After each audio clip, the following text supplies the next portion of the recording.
So, Grey Tales, Blood and Ice. Welcome back, everybody. The last time we gathered here around this digital tabletop, our heroes, the Shield of Fate, Puck, Harold, Talon, and Victor, had made their way back from the newly formed village of Broken Keep towards Smolenskshire.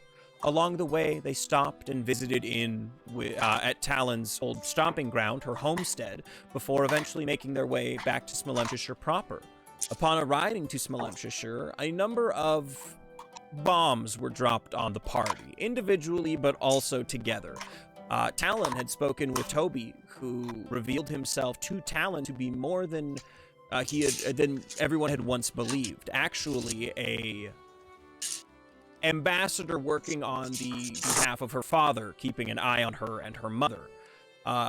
Once this discussion had been had, Victor, Harold, and Puck made their way to find a boy named Matthias, who earlier in the campaign had witnessed the horrible slaying of his brother by a griffin.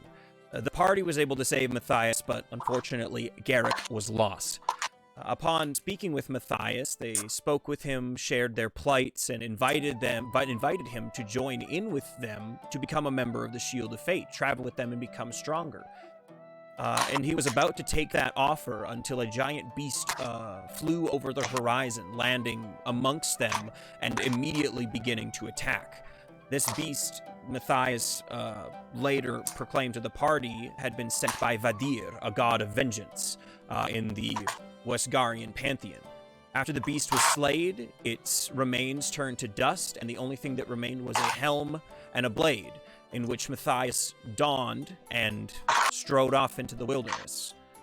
After the attack by this griffin, Victor had found himself deeply, deeply hurt, blasted with fire and cut up, and above all else, incredibly angry. So angry that he actually relapsed into a bit of a disease that he had suffered earlier in life. And in doing so, was met by the Ifrit, I don't know how much to give away here. This is so interesting. By a mysterious figure that seemed to be sitting, waiting in Victor's mind for Victor to acknowledge him. And acknowledge him Victor did, with the promise of the return of someone he loved, as well as power, strength, and getting this thing, whatever it is, out of him. Victor agreed to help this entity. And that is where we had left off, as our group journeyed back to Smolenskshire proper. We haven't rested yet or anything, have we? No. Not since we left my house. Right. We should secure passage. I assume we want to leave rather soon. I would love to leave as soon as possible. Real quick, Victor, can I get a history check from you? Yeah, dog. Got them big numbers in Roll20. I'll piss off with that. Hang on. Oh, it's not recognizing my commands. Why? So just fuck you, that's why. Just so everyone is understands, Logan may have forgotten all of his Dungeons and Dragons stuff somewhere else, and so he's operating Logan, if you want, little low tech today.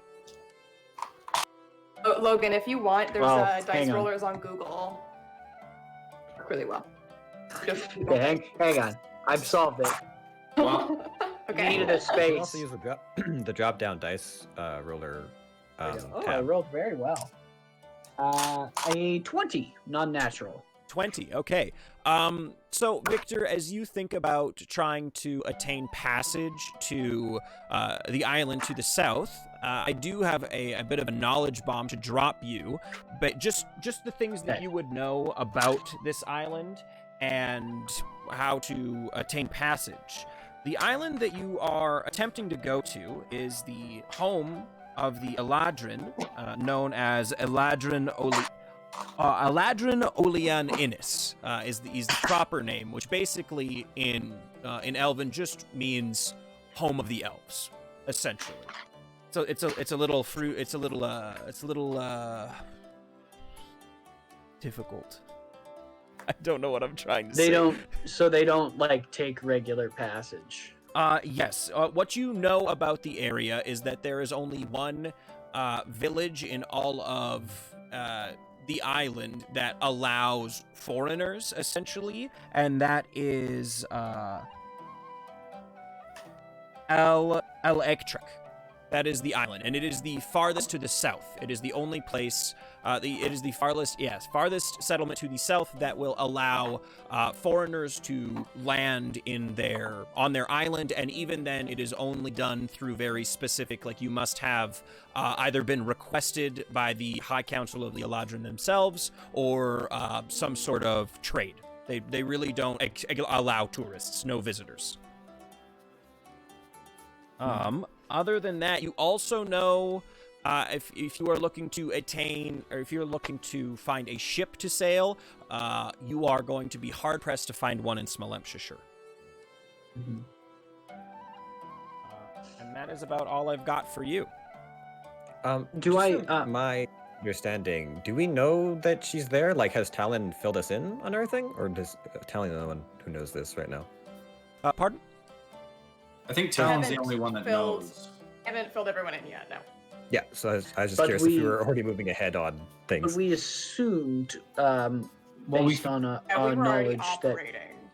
we had to go there. Yeah, we assumed that we had to get a boat regardless.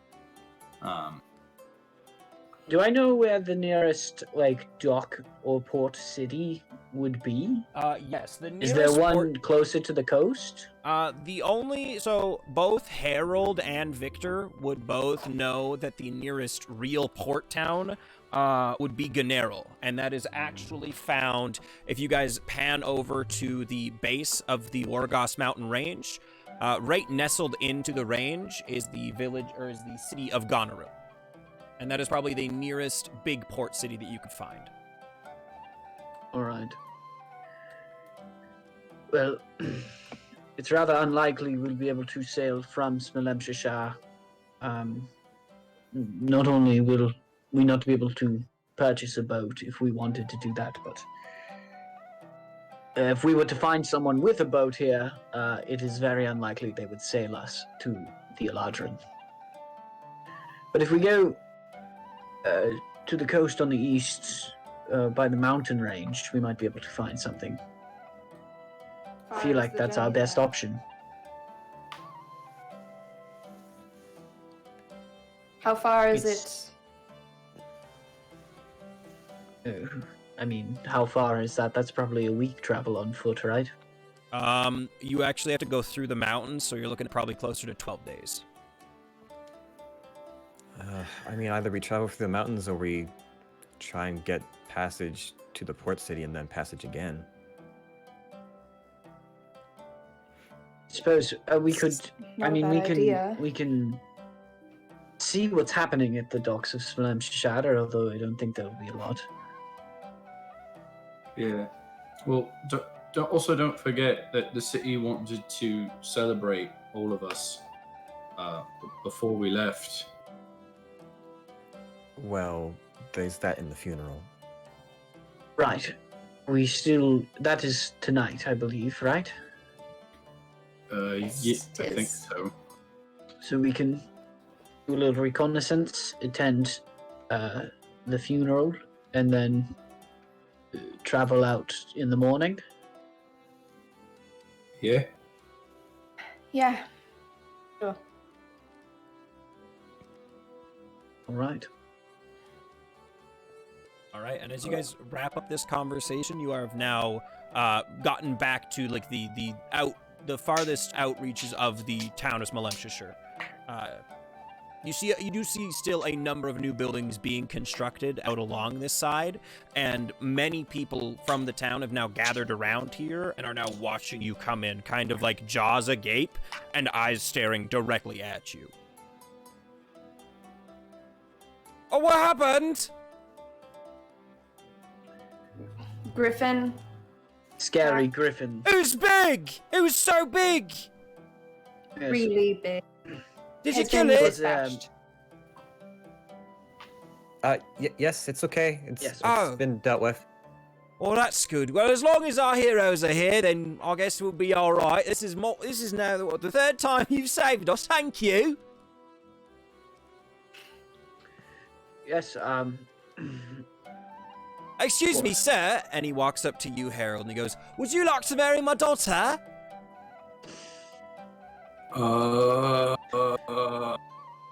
Harold say no, uh, respectfully. respectfully, no thanks. Oh, that's all right. That's all right. I thought I'd try, and I'd have grandkids who could wield a sword better than me, anyway. Were you a member of the bandits? No, You sound like one of them. don't You're worry just- about it. I was never a I bandit. won't. I'm very well educated. I know a lot. I'm pretty. This. Can I? And Uh, I've got No, you know what? I'm going to leave it. I've got hay to shovel. I'm off. don't cut yourself. That was most definitely one of those bandits. I'm Sounds afraid. like it. I'm afraid His what voice happens is, if he hurts it himself. rings in my mind. I'm certain. Very telltale. I guess we should talk to Toby and Garen. That was like the thing that we were gonna do before the Correct. Griffin attack. I'll Uh. tell you what. I will go to the docks and I will see what I can find out about a ship. If perhaps the rest of you, or if anyone would like to come with me, we can split up a little bit and get a few things done quicker. I'll come to the docks with you. Okay, All right. I'll go to Toby and Garen.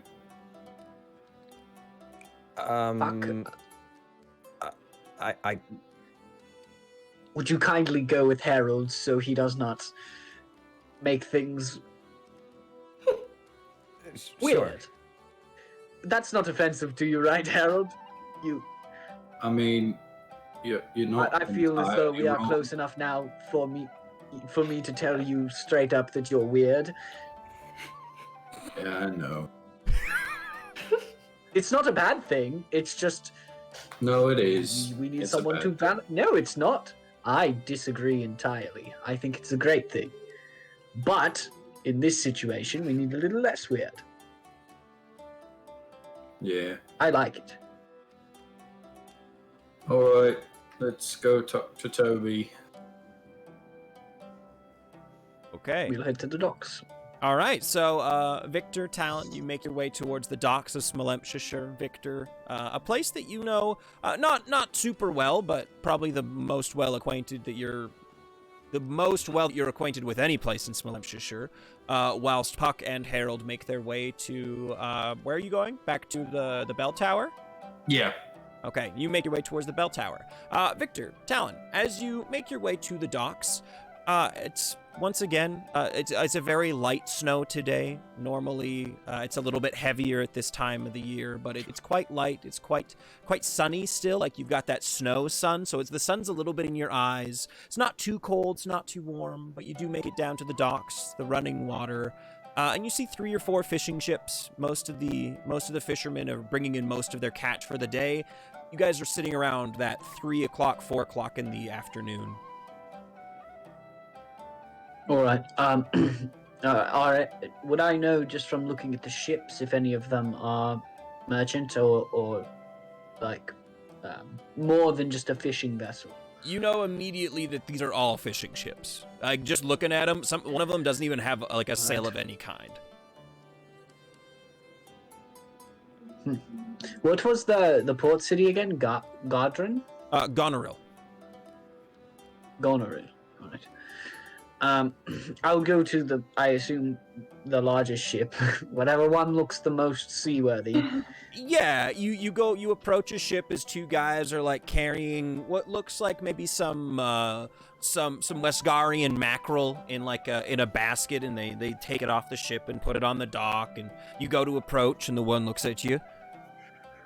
Oi. Hi. May I speak to your captain? Aye. Good day, sir.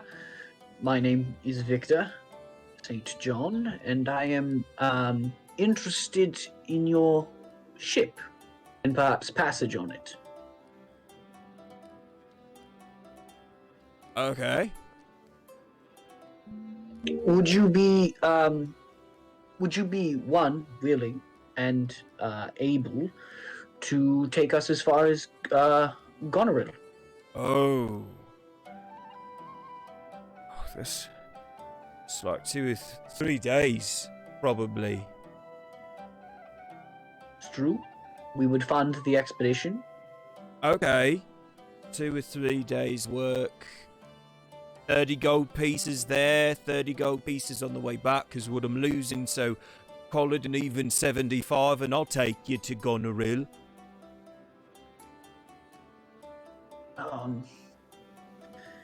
Victor, I don't think that's how math works.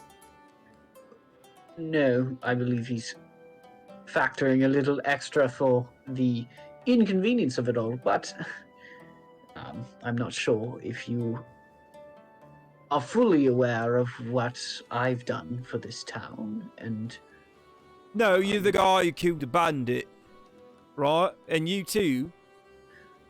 I also killed that rather large griffin that just flew by.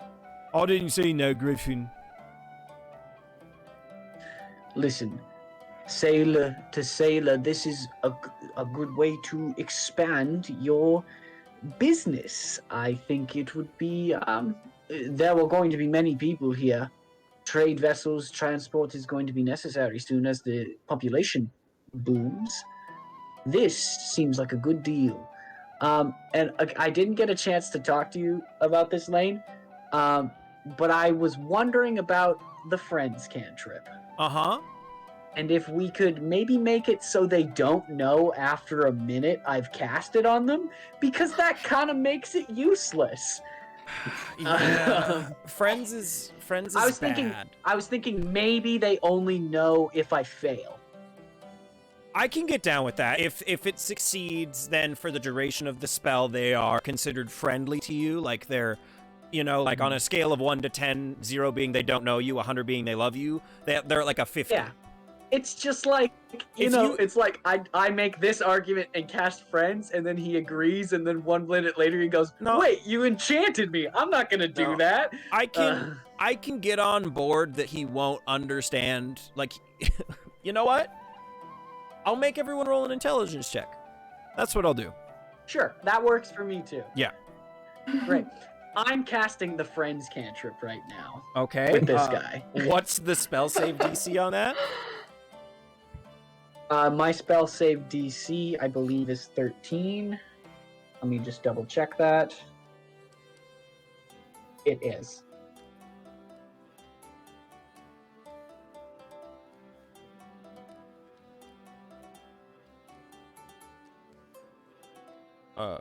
It's what, sorry? 13. 13. Oh, that's a natural 18. Hold on. Chad is saying that I am Fuck. having issues. Give me 1 second. Motherfucker. Video quality is meh.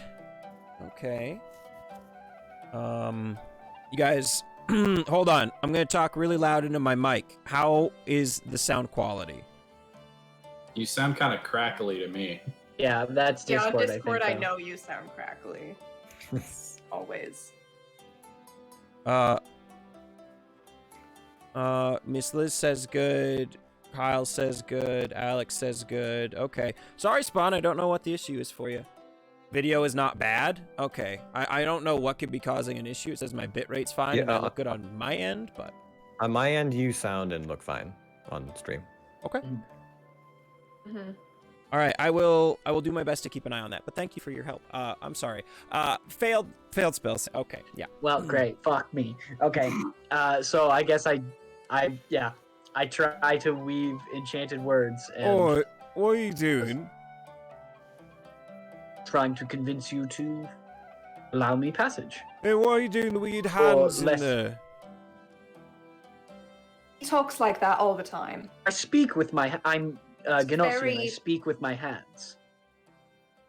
Okay. So it's gonna be 100 gold for passage.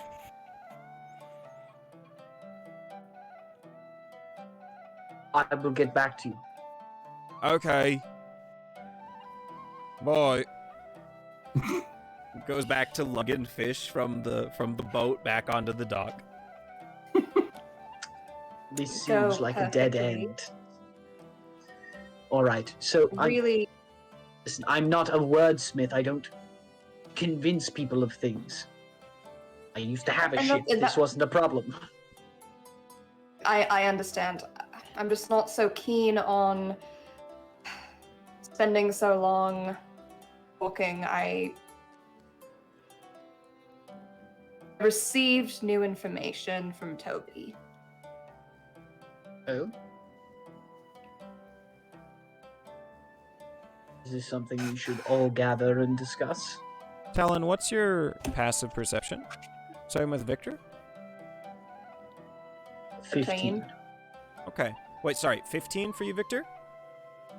Okay, as Talon approaches you with this conversation, you notice one of the other sailors who seem to be fishing is now, like, obviously trying not to be noticed, but is trying to listen in on your conversation. How far away is he? He's probably about 8 feet from you, just like making busy, you know, like moving the same box from one spot to another. Oh, that sounds very important. Why don't we discuss it over here in private?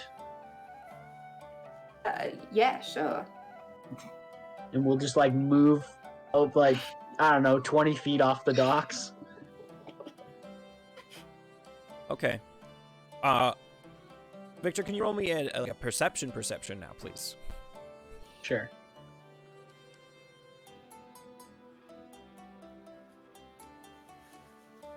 I believe that's going to be a 20. He's following you. Not natural. Great. I'll just like lead Talon around a corner and then just like put my flat on the back and wait for him to show up. Okay, so yeah, as you stand there and wait, Talon, you're a little confused because you didn't see what was going on. But eventually, a younger man, human, probably in his early 20s, thin, gaunt, messy hair, put up in a man bun, like blonde. He's not what you would call handsome, but not homely. He walks around the corner, like very obviously looking for something. And Victor, that's when you see him. Yeah, and I'll just go face to face with him and go, "Can I help you?" Oh, hi. Sorry, were you talking to Rob about needing a passage on a ship? I was. Oh, well, I kind of hate fishing. I'm kind of done with fishing. I could be so inclined to give you a trip, to give you a ride on my ship. I would need you to cover costs, of course, but I'll give you a better deal than Rob will. You feel about Excellent. sailing south instead? Oh, Yes. well, I can't really take my ship out on the deep ocean. I only stick to the shallows. It's not much, but it'll go. Right. Yes, I'll turn to Tal and go, yes, none of those ships in that port could get to that island, even if they wanted to.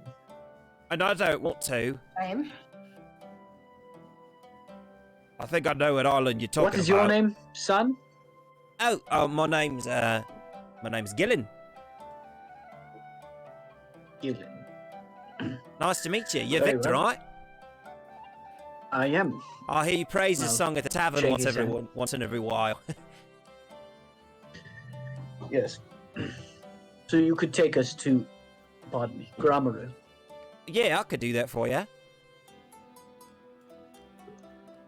Great. That is good. We plan to leave in the morning. Is that good with you? No, that's all right. So my cost is going to be 65 gold pieces, 60 for the time, and then 5 for me. Do you have a crew? Do you need a crew? Well, it's me. And we could figure it And- out with you, right? I mean, yes, I imagine your ship is small enough that you could probably sail it mostly by yourself. Well, yeah, that's normally what it is. Sometimes if I'm expecting a big haul, I'll bring one of the local kids around, but that's about it. I can't know this guy's accent to save my life. It's floating, man. Well, Gillen, I've spent many a year on a ship, and I could be an excellent first mate for you for the trip. Oh yeah, that'd be great. It'd be wonderful to work with you, I'm sure. You seem like a right good guy, right? There will be 4 of us. in Okay. passage. It'll be tight, but we can do it. I think that's our only option at this point. I've only got sleeping arrangements for one, though, so I hope you're comfortable sleeping on the deck. Fine by me. I prefer it. Oh, good. All right, well, I'll get everything ready for you for tomorrow then, eh? We'll meet you at the dock. Okay. See you in the morning. Makes his way back, and In the morning, Gillen. you can hear as he goes, as he walks away, you can hear him go, "Oh, I nailed it! I got him!" I was worried at first, but he was a human man. So I'm less suspicious of him for the elf spy thing. Who isn't a human man? Toby! And with that, we are now going to make our way through the lovely town of Smolenskshire, people waving and nodding at each other, the sweet smell of meats in the air, back to Puck and Harold, who have made their way to Toby's bell tower in the center of town. Many more hellos and highs, and a couple of the young kids have ran up to Puck and been like, Puck will smile and wave to the children. "Smile and wave, boys." All right, but you guys do make it to the bell tower uninterrupted. Knock, knock, knock. Hello, come in. Inside the bell tower, sitting at the table, you see Toby sitting across from Garin, and they seem to be discussing something a little feverishly. Hello? We're back. Oh, I can see that. Thank you for dealing with whatever that was. I hope it wasn't too... Oh, Harold, you are absolutely... Are you okay? Oh, Your face is all Right. bent and... Holy shit! Yes. I didn't know griffins just- could I breathe just, fire. like, curl in and like try to hide my head now that he's made it a thing. It's fine, Harold. You just need some rest. You'll be all right in the morning. Hey, Toby, you're making them feel uncomfortable. Shut your gob. So, what can we do for you?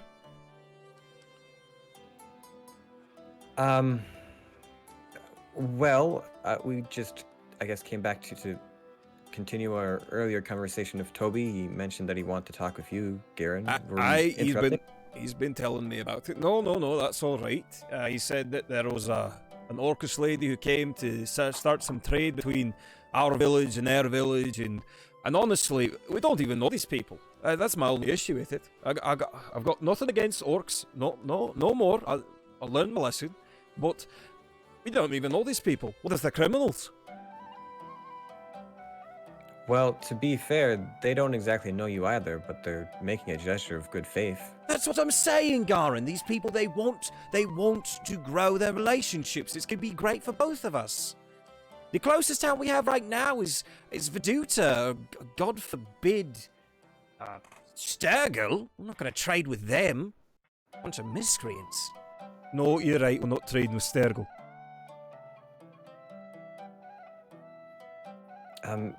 And for that matter, Talna is here to kind of answer your questions anyways. Like, she's here to help understand you as much as for you to understand them.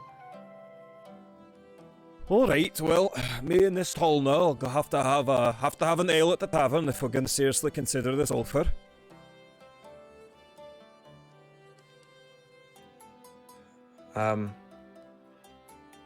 Sorry, Harold. I'm a little out of it. Was there anything else that we were trying to talk about right away? I don't Well- think so. I did want to make mention that the orcs, Toby knows a little bit, but the man who lived in that keep was experimenting on humans and made or I guess turned a little girl into a bioweapon of sorts. I'm sorry, a what now? A weapon? Yes, he's saying that he turned the man turned her into a weapon, like Yeah. claws and stuff. Well, all right. she looks like a girl and she acts like a girl, I think. All right. But when you're out hunting, because I think she was gonna do most of her hunting by herself or with the orcs, I'm not sure.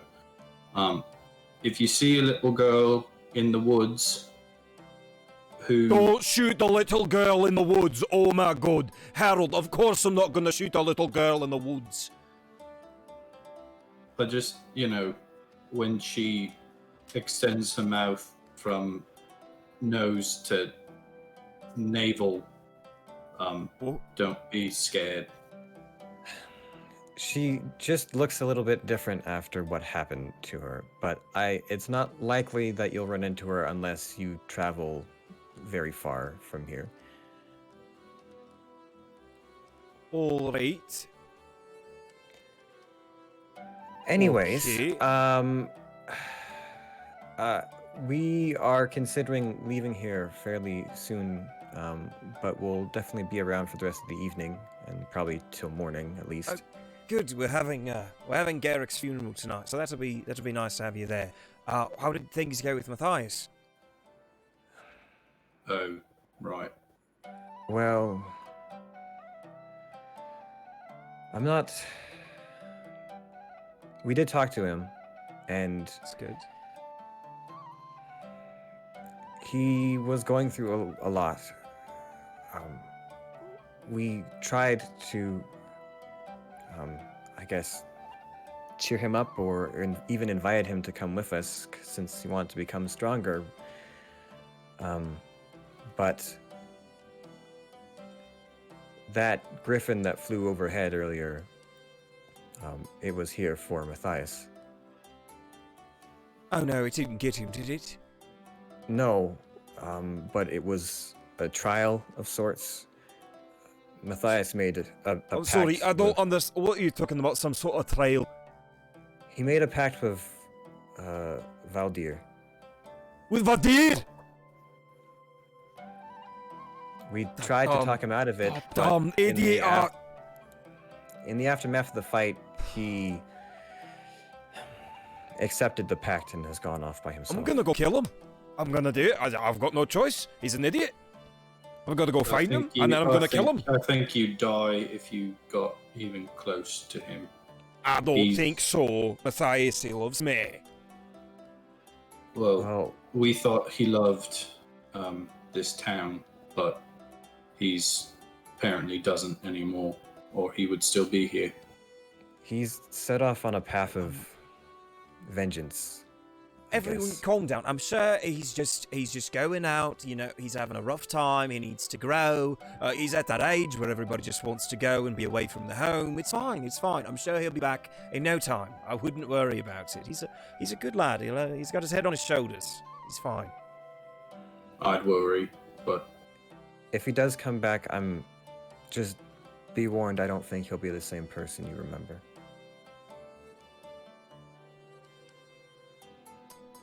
All right. Well, not exactly what I was hoping for when I sent you out there, but what are you going to do? Sorry. That's fine. Thomas is staying at your house, right? believe Garin, you want to have a drink with her, so I'll bring her down to the tavern. We can have a drink, and it'll be good. So you can join us if you like, but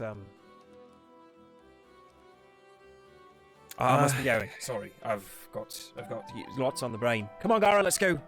Torbit, Sorry, boys, I've got to get going. Have fun. Be open to the trade. The orcs, they're good people. No, I'm They trying. Harold, I'm opening. I'm trying. I'm not saying anything. I'm just, they just want a fresh start. That's all they want. All right. Thank you. Maybe we'll see you at the tavern. Maybe. Oh, sorry, Toby's gone. And Garin, kind of just drops into that little dwarf jog, real short but move pretty quick, just like a little cannonball. Quickly leaves your line of sight and makes their way towards the tavern. Well, first towards your home, and then towards the tavern. Harold, as they both leave, Harold's just inane curiosity. Are there any documents, anything kind of important around in Toby's, on the map of the city or anything like that Harold can see? Go ahead and roll. Oh, just see? You're not going to snoop? You're just going to, look? Well, I'm just, kind of looking around, but I'm not going to, go through drawers and, Okay. raid his home. Roll perception, then. Yeah. I just wanted to know what we were rolling for. Oh, fuck off. Snoop. 9. 9? Yeah, as you look over stuff, you see that there's a couple long swords that are, put into a little sword bucket, almost like people would have an umbrella bucket in New York. Just like a bucket of swords in case he needs one. There's dishes over in his living area that are kind of piling up a little bit. Other than that, dude seems to live a pretty little Minimalist life. Yeah, little messy too. Huh. What are you looking for, Harold? Nothing. I just, was looking around. Well, I need to stop by Dorothy's, but was there anything else you want to do? Any place you want to go? Should we join the others at the tavern? I mean, if you wanted to go to the tavern, I don't really drink, so it's probably not the best place for me. I did want to see if this town had a blacksmith of some sort. Maybe I can learn a bit there, or something like that. All right. What time is it, by the way? Yeah, you guys are around that same 4 o'clock in the afternoon, starting to get to evening, but not quite there. Not everyone's done their workday, but some people are. Okay. Well, I'll stop by Dorothy's and then either I'll head back to the house or check in on Talna and see how the talks are going. Okay. Okay. You're gonna make your way to Dorothy's. Harold, what's your plan? One, I would probably just go and drop off my bags of books at the house. Yeah.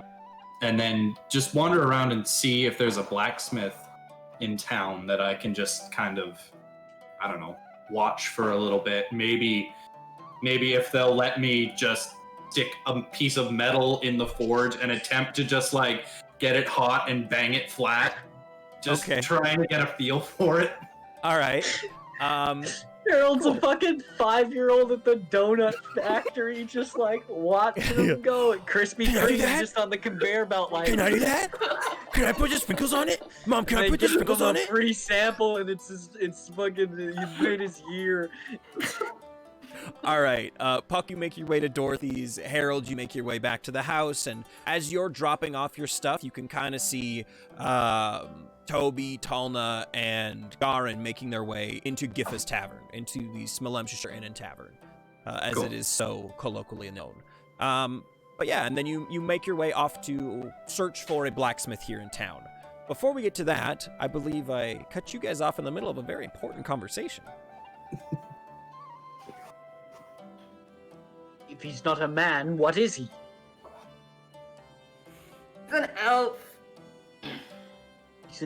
been Is watching that why me for. he wears the hat to hide his ears? Yes! Yes! I knew. It's the No hat. one else has a Some hat sort like of that. disguise. Told me a lot of brand new information. So Victor St. John, is that really your name? Yes. Why wouldn't it be? I just find it odd that I've learned my name and your name on the same day. What do you mean you... Ballad, perhaps we should get a drink. Yes. All right. Let's All go right. sit and talk about this. All right, you guys make your way to the tavern and end up getting there roughly around the same time as Garin, Toby, and Talna. Oh. Hello, it's so good to see you. How have you been today? Bona. To see you as well. And she walks over and gives you guys both like a big hug. Very comforting. Don't let us interrupt whatever official business this is. We are here on other matters.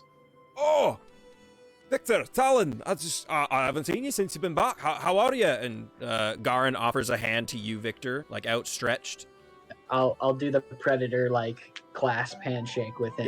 Yeah, he grasps it, gives a good stern shake. I He am offer his well. hand to me. And then once he's done with his interaction with Victor, he looks at you and he like clasps his hands a little bit and he almost like looks down at the dirt.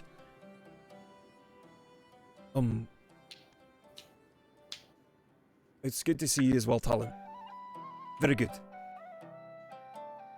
Oh, of course. And he goes and he shakes your hand. The same thing Victor did. Okay, yeah, he accepts it and he shakes it sternly. Go ahead and give me an insight check real quick. Or what's your passive insight? Like, what's your passive insight? Passive insight? Would Is that a be- thing? It's like your Yeah. passive Would perception. be- Same as best. All your stats are technically passive to some degree. What do I be adding It's together 10. for that? It's not on 10 my character plus. sheet, It's right? 10 plus your insight. Whatever your insight, whatever you roll when you Okay. add insight. Would be 16. Dude's embarrassed.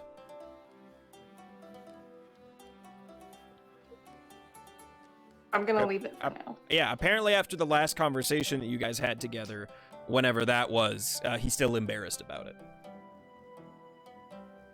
But very quickly hurries himself in. Toby shoots you kind of like a sidelong glance, but smiles, still that ever charismatic smile. Before I've just like eyes on the toque. Like I can't look away. he smiles at you, Victor, and he gives you like a little wave before he heads in and sits down with Talna and Garin. We'll get a seat on the other side of the tavern. Okay. Yeah, it's a busy evening. People have already come in. The resident musician, she's playing her fiddle. She's making some really nice sounds as you guys sit there. A couple people come over like as soon as you guys sit down at your tables and offer you drinks, like offer to buy you a drink.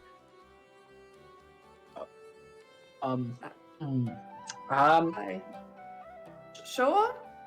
Yeah. Why not? Good. I'll bring you what do you want, a stout? Do you want an ale? Or do you want something harder? If you're buying, you're choosing. Excellent. I'll be right back with your drinks. Thank you for all you've done for us. He makes his way back to the bar, and you can see him like ordering from Giffa. Giffa grabs from the top shelf and pours a couple drinks. He brings it back and very quickly makes his way back to his friends, and they're all going like, "Oh, nice." What are we drinking? So you give it a sniff and you give it a taste, and it tastes very like oaky, very barrel tasty. Probably some sort of real old whiskey that Giff has had for a while. This is, I suppose you're the wrong person to be asking about this, but Well, I don't know what this is, but it's my first time drinking it. I know that. no, it's more about the people and them recognizing me. Strange. Yes. People who recognize me often don't approach me. So Are you or scary? say nice things or buy me Side of drinks. this. Are you a scary person when you're not? thus? I was. I certainly was. Tell me stories about it sometime, maybe. Sure, but first and foremost, you said you learnt your name. Now, that seems strange to me because you've told me your name, and it's Talon. My name is Talon, and I insist that we continue to call me Talon. According to Toby, who has been watching me for 10 years, and who worked for my father, if you can believe that, my name is Lady Talith Emin. Lady. Lady Talith. Oh. Lady. Apparently. Lady. Well, we knew you were important. We didn't realize you were a lady, though. Don't call me a lady, please. I can't. Dream of it. Can't handle it. Well, I'm gonna take a big sip of my drink. lady. Talon, as you take a big, like a mouthful, immediately you're like, oh, this kind of tastes like fire? Like it burns like hell. You have never ingested something that simultaneously feels so good and so bad. Oh. Oh, yes, this is for sipping. Do not do that again. I should have warned you. Well, It's good, but it hurts. yes. Oh, do I know. I will let you in on a secret, Talith. Okay. I will come to an agreement with you. I will never call you that again. And in return, I ask that you only call me Victor. Is that a deal? No. Yeah. My real name is Victusla Sanviento. I don't think I could pronounce that if I tried. So, It's very easy wrong. choice.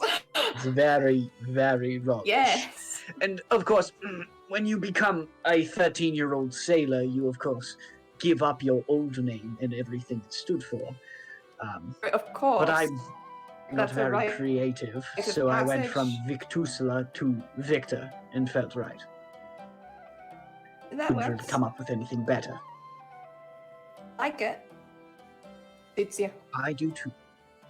Well, while Talon, you elaborate more on your story with what Toby told you, and you guys share, and you guys have some drinks, and maybe you talk about Victor's life and your life and that kind of stuff. We're going to head back to Puck, who is currently arriving at the home of Dorothy and Garin.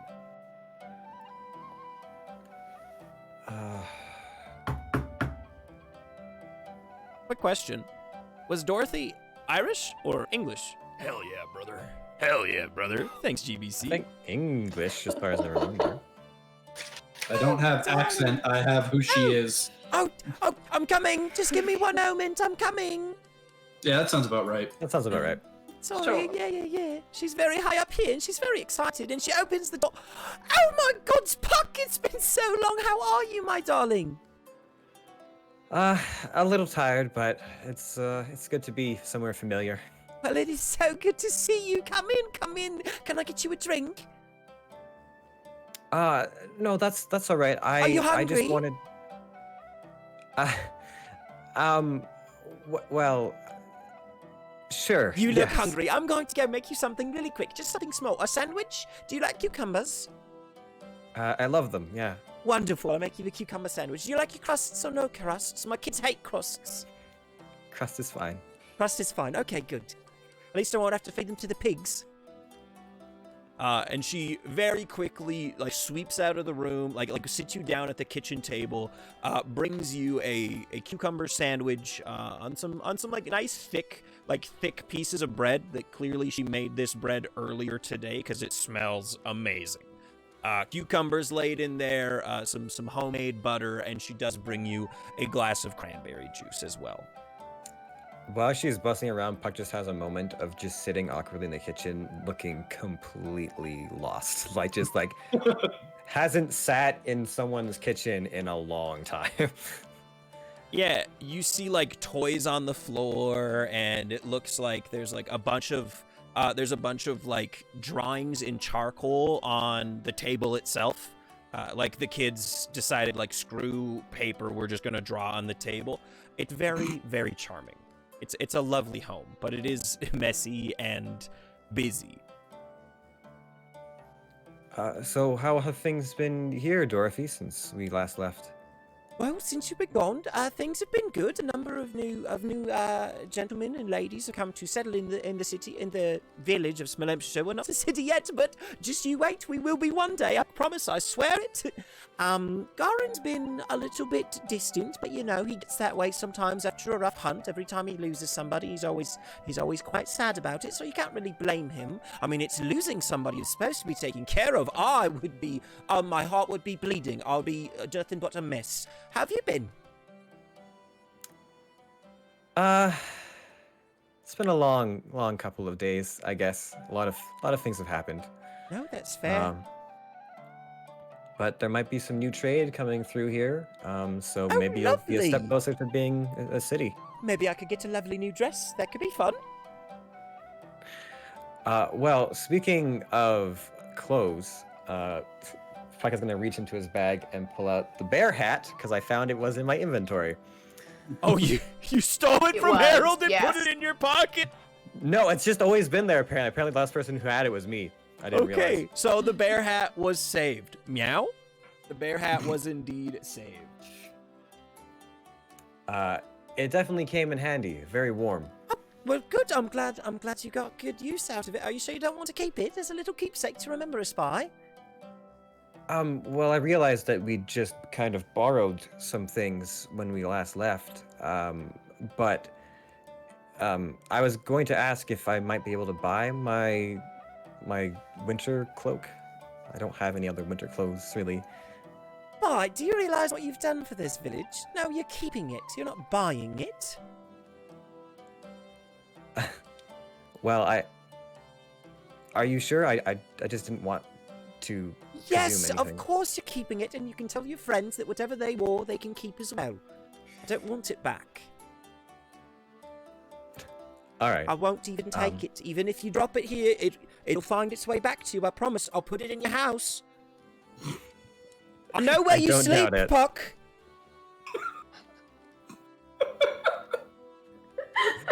And don't think I'll forget that. Good. Is there anything else you wanted from me, or do you just want to chit chat? Because I'd love to chit chat. The kids are upstairs; they're reading. Honestly, I don't know who got them into reading. It must have been Harold. That's what it was. They never read. Sure.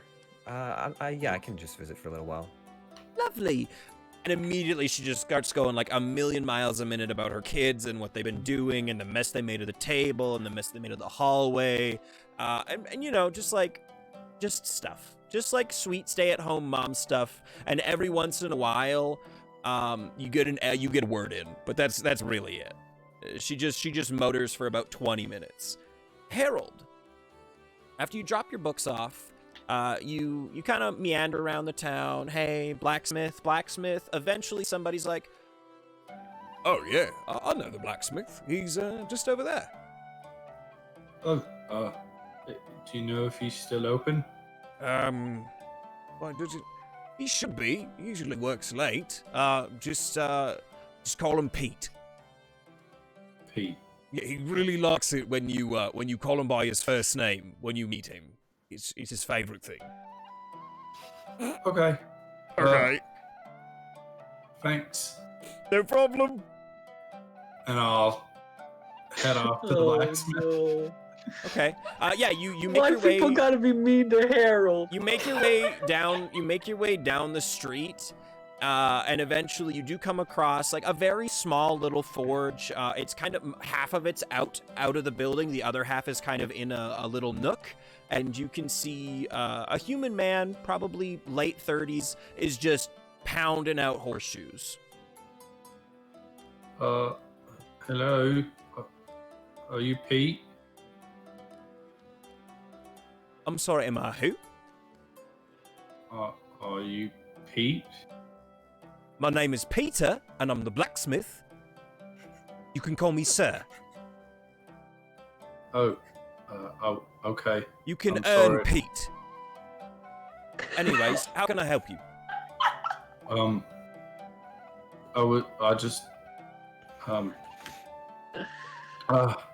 was What's your name, boy?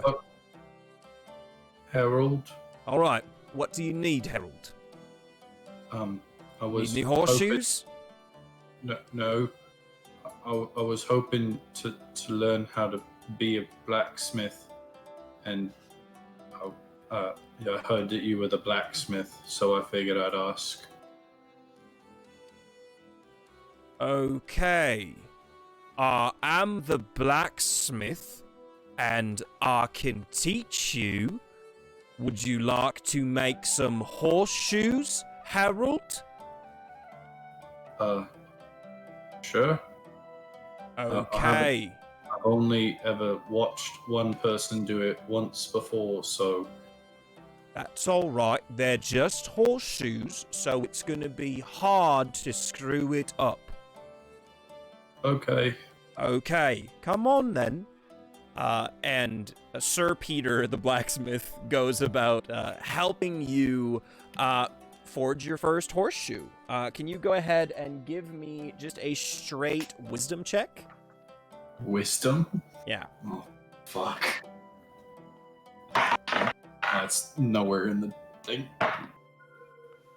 Oh, that was almost a natural 20. That'll be a 9. Okay.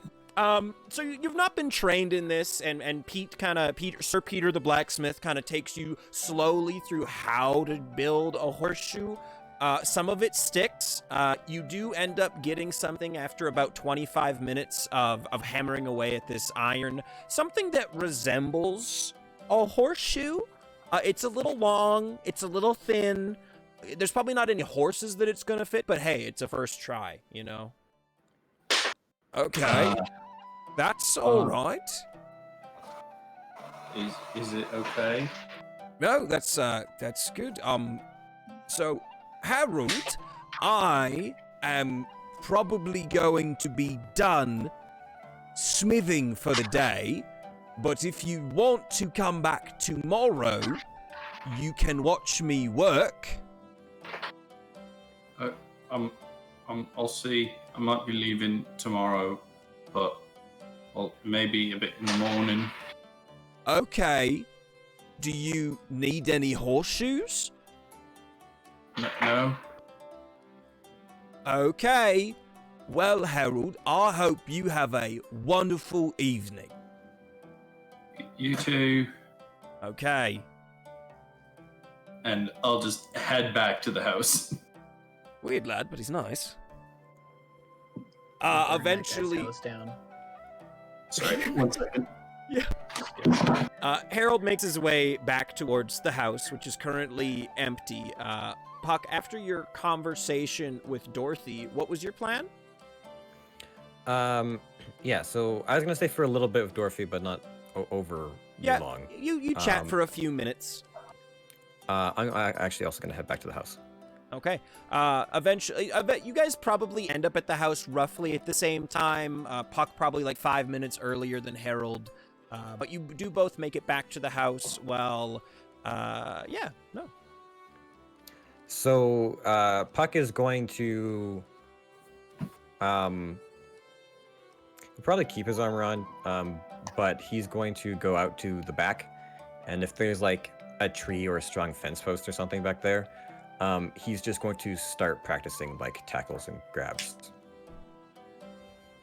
All right, go ahead. Give me an athletics check for training, for self-training. We get that pig yet?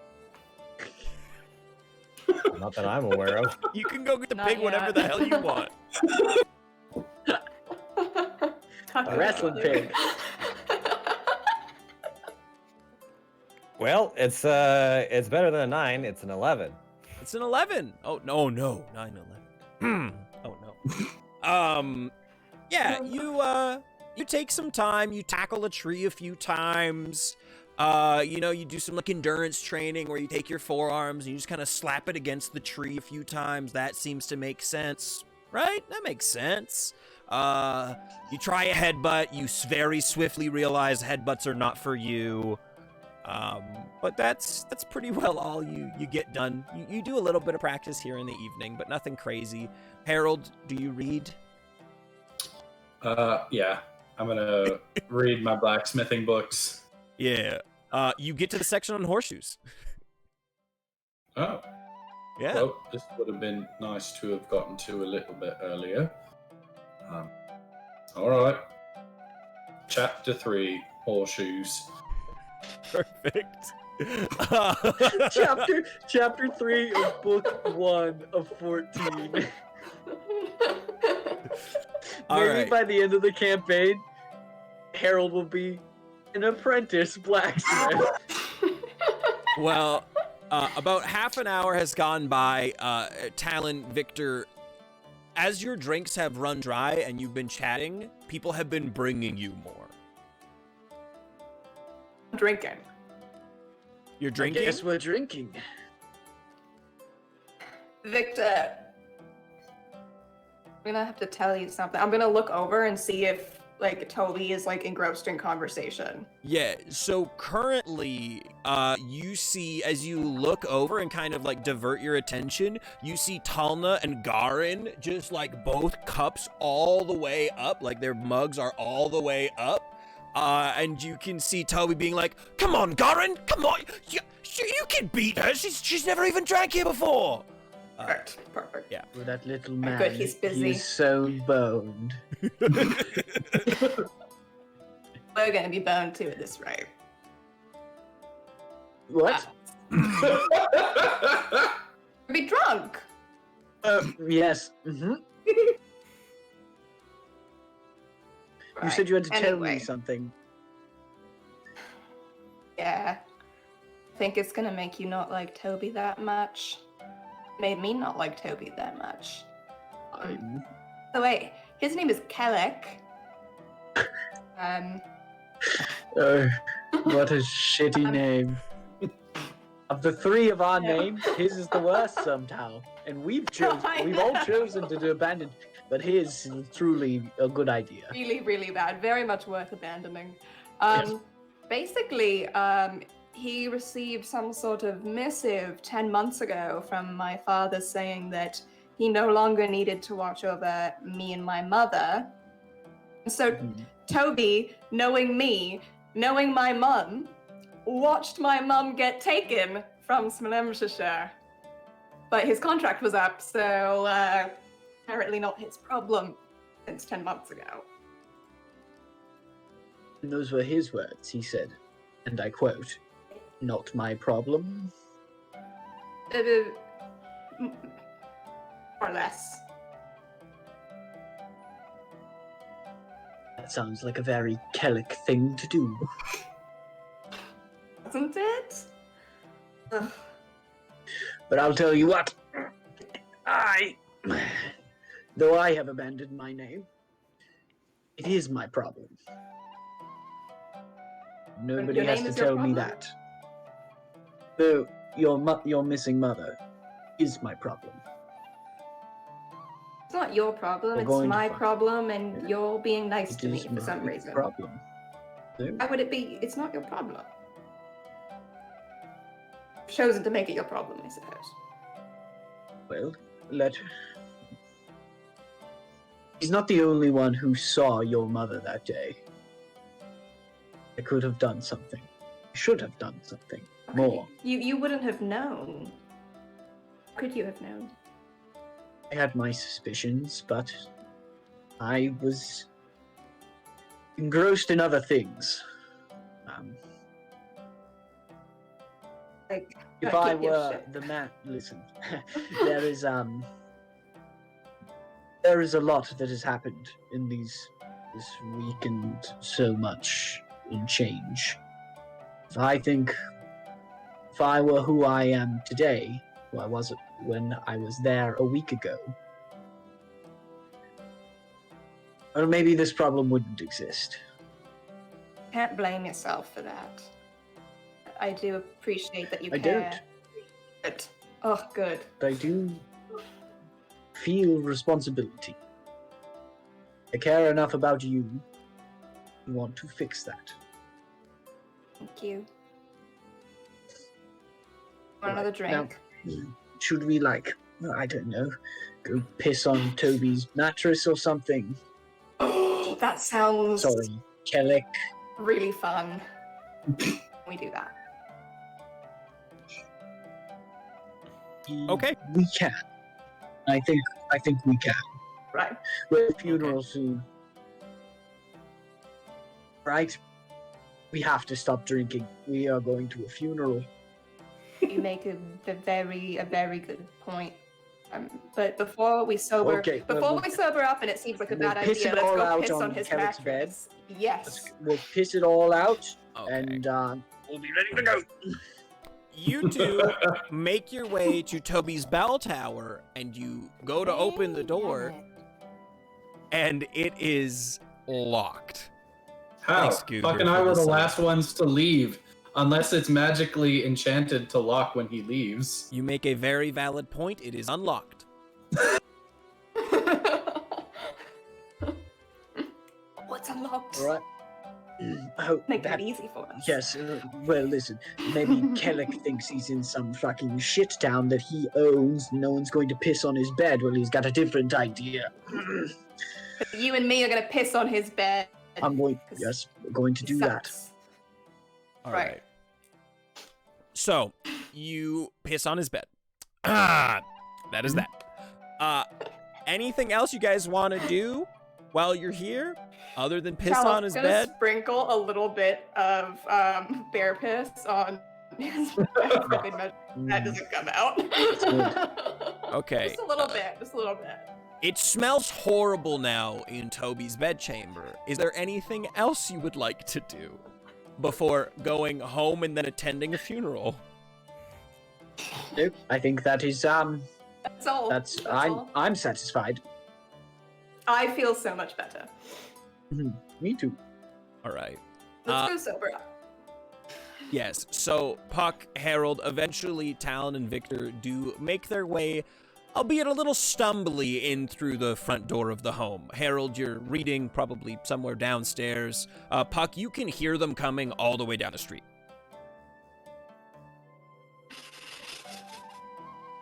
You hear at the neighbor's house, like Victor trying to open the door and going, "Oh wait, no, it's the next one. It's the next one." Is it? Are you sure? Yeah. I guess we've only been Wait. here a couple times. Look, if you look through the window, you see Victor looking through the neighbor's window, going, "Fuck!" Puck rounds the corner of our house. See, I told you it was the next one. Hi, Puck. What? Hello. What happened to both of you? It's like the night see- at Broken Keep all over again. I Well- was really stressed out and I needed a drink, and then. It's funny, if you save a town multiple times and you walk into the only tavern, people will just start buying you drinks. It's incredible. And you don't have the heart to tell them no because they're being nice and they want to feel, that this is their contribution, and then 6 drinks later you are here. Right. Well, maybe get some water. I think they'll be starting the Mhm. funeral soon. All right. Yes, I that will is be on my right. best Mhm. behavior at the funeral. You guys Very get sad. some water in you, sober up a little bit, before another 45 Not minutes to enough. an hour pass. And Puck and Harold, you guys notice that you see a large number of people seem to be exiting their homes, most of them darkly dressed, in the direction of Smolemshire Inn and Tavern. Oh, I don't. Balls. Mm, I don't have I any don't- black. I don't really have any morning clothes. Hold on, guys. I gotta go. Sorry, I gotta go right back. You do your thing. 1 second. Perhaps. I suppose my winter furs would suffice. Oh, that reminds me. I visited Dorothy earlier, and she said that we could keep all of the winter cloaks that we borrowed. Oh, what a That's so sweetheart. nice because this fur is so soft. Perhaps really like it. I'll just start. We'll rifle through the. Were there any clothes here? Does anyone remember? It was barren. It was dead empty. There's Just nothing, right? completely- We should have borrowed some from Toby. Although Ooh. they wouldn't be very good smelling at this point. Well, if you're worried No. about people noticing out of sorts, we do still have this, and I hold up the bear hat. We do still have that. I suppose it's perfect for a funeral. No, listen, Absolutely right. I know me and the bear hat have had a bit of a tumultuous relationship. And that is on me, but we cannot wear that to a funeral. No, I refuse. Perhaps we should just stay in the clothes we're in and just like hang back, so as not to disturb the Yes. crowd. So that'd be probably good for you and I, Okay. Victor. 'Cause we're kind of. Silently weep. All right. Right. Puck, Yes? do you have any magic left? Can you kind of heal this a bit? Oh, yes, I can. I'm sorry. It's okay. Thanks. Fuck, I can do it if you need help. Just so long as we're not attacked by another griffin, it should be fine. So Puck will walk up and use a cure wounds to heal what remains of his burns. For sure. You do it in pretty quick order. Most of it heals. We'll just say for the sake of brevity, most of the scarification heals. You do still have a couple like small like little burn scabs that are left over, but nothing super noticeable. You guys are prepped for a funeral. As ready As as I'm we'll gonna ever be. be. Okay. Well, You know what? Actually, Puck, I guess, does have something he could wear. He will change out of his armor and put on his vestments. Oh, okay, lovely. Well, before we get to the funeral, I gotta go check on some things upstairs if you guys want to run ads, and we're just gonna take a little bit of an early break today, while I figure some stuff out. Okay. Yeah, I should be back in not too long. But if somebody wants to run ads, early break, see you guys soon. Excellent. True, Lane's house is on fire, but he thinks we can probably still finish the session before the fire reaches him. Probably. I mean, he's in the basement, so, you know. Miss Liz, Fire he- rises, yes, right? He Yeah, might be the he worst place to be rises, so during a clearly fire. in the Yeah, he's basement, fine. he's fine. Yes. To answer Miss Liz Lane's question in the chat, Logan does desperately want to wear the bear hat. I love the bear hat. But Victor refuses to look. Victor is the kind of guy who really doesn't want to look stupid. And I'm trying to keep that as best as possible. If he ever is to wear it, he will have to be drunk. Ooh. That's just how Thanks it's for gonna go. giving me a goal. Thanks for giving me a Yeah. goal. Good luck. Oh, I can do it. Lads, I cast my first spell and You it failed did. horribly. You did. I'm so sad. Welcome to the You know club. what? You tried. You tried. I did. A little inside baseball for everyone. Because I did take Warlock 1 instead of Barbarian 5. I don't get a second attack, which sucks. Woof. But Genie's Wrath is an ability that I get to add +3 fire damage once per round on my Well, hello. So, to that. my axe just got 3 free fire. My hammer just got 3 free fire damage. Nice. So I'm feeling good about that. Yeah. Harold, just a reminder, you still have a lot of potions to identify. I'm aware. Too bad I used. I You forgot to do that the last couple of nights while we were camping. No. Because He just last night we did it at the house. And then We We did. had one other camping trip though. We had one overnight. we might have forgot one night, but oh well. Yeah. I And now we're actually here. haven't been able to see Lee this entire time, so I'm gonna leave and come back, and hopefully they come back for me. Oh, all right. Listen, I'm not saying I'm really good, but I did act all those scenes to an empty screen. So I'll be right That's back. incredible. Wow. I Nice to hear. felt the connection over audio only. I did Can good. you see me now? I can. Great. Oh, good. Fantastic. I wouldn't even have known. Listen, Wouldn't even have known if you I hadn't brought it up. wanted to see you, but Wish Yeah, you made out. yeah, Alex, I Sorry. also wish we made out. But listen, I can't yet. I gotta keep. It's mostly for you, chat. I gotta keep blue balling you. I gotta just keep doing it for as long as I can. Mm-hmm. Miss Liz asks, More fun that way. do you think Victor would be jealous to know Puck gets to talk to not one but two gods? Yes. Big jealous. Wait, what? When Jealous was in that? different ways.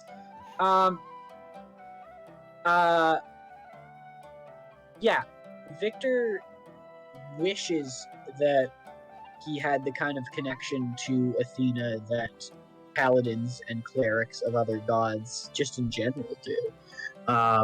But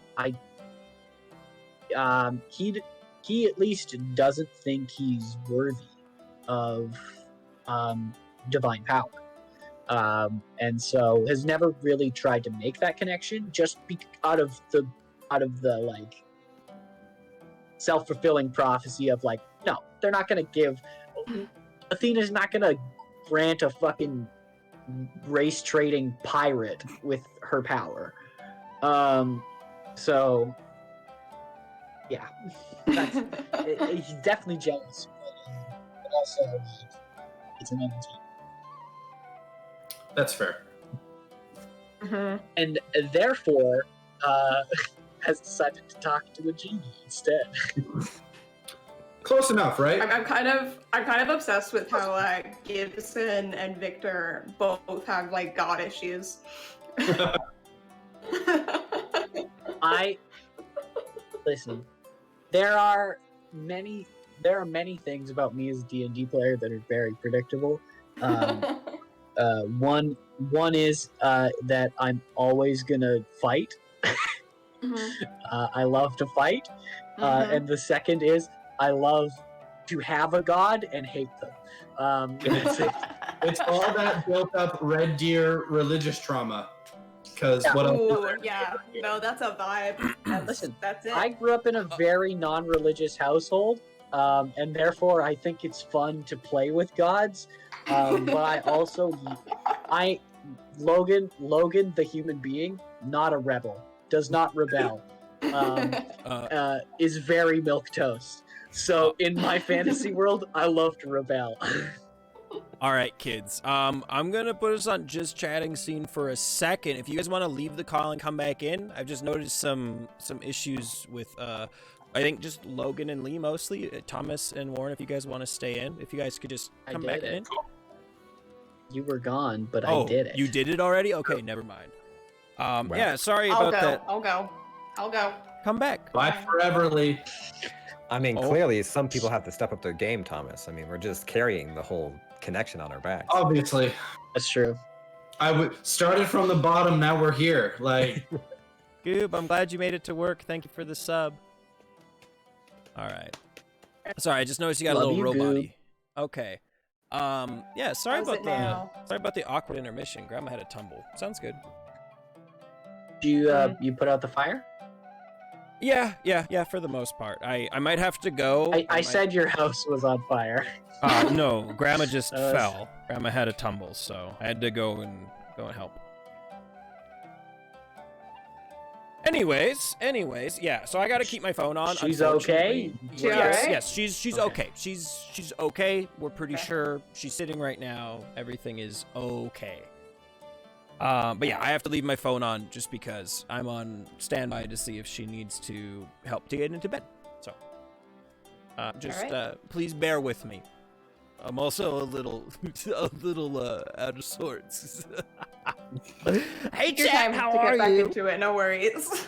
Oh, Jesus, that scared the fucking shit out of me. Oh. I don't know if you guys could hear that. Could you hear that sound? On Didn't the hear mic? anything. Good. Oh. It was very loud for me. That was very scary. Oh, thanks, Miss Liz. Yeah, Liz, I saw that you said earlier that you want to be Dorothy when you grow up. Spoiler alert, you are Dorothy already? You sure? You are. Yeah. I think I feel fully in my heart that if Miss Liz gave me a bear hat and I tried to return it, she would go like, "Nah, keep it." Absolutely That feels not. real. That feels like a real conversation I could have. Oh, Dude, I good. would accept cucumber sandwiches from Liz. That'd be great. Oh, Hell 100%. Goob, thank you for the Absolutely. horny There's guinea pigs. Absolutely. That'll get me through tonight. I appreciate that. Yes. Where is that emote from? That's not yours, is it? It's Nope, from dude, I wish Goob's it was mine. Channel. Oh, it's Oh, from hey, Goob's Robin. channel. Oh, you just missed it. You just missed a piggy to cheer a friend off. Thanks, Goob. Yeah, no, hey, look at that. Intermission. Okay. Let's bring it back. Also, hi, Robin. I hope you're well. So, before we took our Go to a little funeral. unexpected break, the Shield of Wrong. Fate was making their way to a funeral for Garrick, a young boy who had died in the service of the Smolenskshire hunting party. You guys can pretty well follow the crowd, and it seems to be that the funeral is being held just behind the Smolenskshire Inn and Tavern. No real like big building, no funeral rites. Just a bunch of people seem to be gathering around the nearby. There's only like 8 to 10 headstones there, and they're just marked with little white crosses with their names written on them. Nothing fancy. But you do see they have finished burying the body, and there are probably about 30 people in attendance. All of the hunters, of the hunters party, are here. Garin is currently finishing the burial rites and reading some things over the body. It's not a big like funeral ceremony as there are in like modern culture. It's pretty well just people who are standing there paying their respect and then plan to go get absolutely blackout drunk. While People. I'm assuming like we all just kind of like everyone as a crowd just kind of like gathers around there for a second and hangs their heads. For a moment. That is pretty much what it amounts to. You see one of the young men goes up while everyone's standing there, and he goes, thank you all for coming. I know that Garrick would really appreciate it. If we could just take a moment of silence, and if anybody has anything to say, you're more than welcome. And then afterwards, we're all gonna go get blackout drunk. While everyone is kind of there, Harold is going to use his helm of detect thoughts. Okay. On whom? On just the crowd. I'm just gonna just kind of like scan and just pick random people out of the crowd to read their surface thoughts. How is that how detect thoughts works? It doesn't have to be on a person? I think For you the can duration, switch it. yeah, for the duration, you can read the thoughts of a certain creatures. You cast the spell as your action. You can focus your mind on any one creature you can see within 30 feet of you. You initially learn the surface thoughts of the creature, what is it most on its mind at that moment. As an action, you can either shift your attention or to another creature or probe deeper. Okay. But I'm just shifting around. So You know when you listen to a song and you're like, this song makes me cry? Harold's essentially just doing that. yeah, so as Let you me just inject sadness into my head. as you stand there and you look over everyone's thoughts, for the most part, yeah, you hear a lot of like, well, I'm gonna miss him. You hear a couple of like, man, why do I have to be here? I didn't even know the kid. You hear a couple like, this is killing me. Like, I'm in so much pain. And that's like the surface thoughts is like, oh my God, I don't know if I'm going to make it through this. He was so young. People don't deserve to die like that. And then eventually, like, and that's pretty much the whole crowd. You get little bits here and there. And then you look over at Garin and you can hear his thoughts. And alls you hear in his thoughts is you just hear over and over and over again, I'll make this right. I'm going to make this right. As he just stares down. But then slowly but surely, about 2 minutes pass. Nobody else wants to come up and say anything. Probably the only person who would have is long gone. But people do all eventually start walking away. Can I get perception checks from everybody?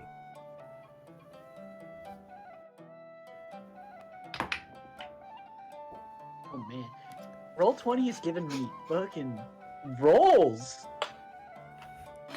I know how Yoshi felt. 24. 22. 4. 24, 22, 4. 8. I'm Eight, so okay. focused on those thoughts, man. Yeah, Talon, you're like being doing the respectful thing of like, you know, taking a moment in silence and bowing your head. Harold, you're like, oh man, people be thinking. Oh man, people be thinking. Puck and Victor, you guys both kind of share this moment where you like glimpse across at each other, and then you both turn, and in the distance, like at the very far edge of town across from the graveyard, Puck, you see a figure that you saw very momentarily. Victor, the shape looks familiar, but the helmet doesn't. You were pretty well on the verge of unconsciousness when you last saw this person. And he just seems to be standing there at the edge of the village, head down, like helm facing down, before it looks back up and continues off. Puck is gonna go after. You're just gonna start running? Okay. Puck starts running. He just starts bolting it. Victor, you know where he's going. Talon, Harold, you guys just Puck start to run. Like in his vestments, he's offed his armor and he's running through the snow. Puck, you like almost have to like jostle through people because like the whole crowd is kind of in your way as people are now walking back to the inn and tavern. Go ahead and roll me an acrobatics check. Acrobatics. Oh, good. I'm gonna follow Oh, him. fantastic. Yeah, I'll follow him. I don't know Acrobatics. where he's going, but Shit, I guess I'm going That's too. great, that's All great. right. What? It's a 15. That's not bad. Yeah, you kind of like push and shove your way through people. A couple of people are like looking at you, and clearly they're like,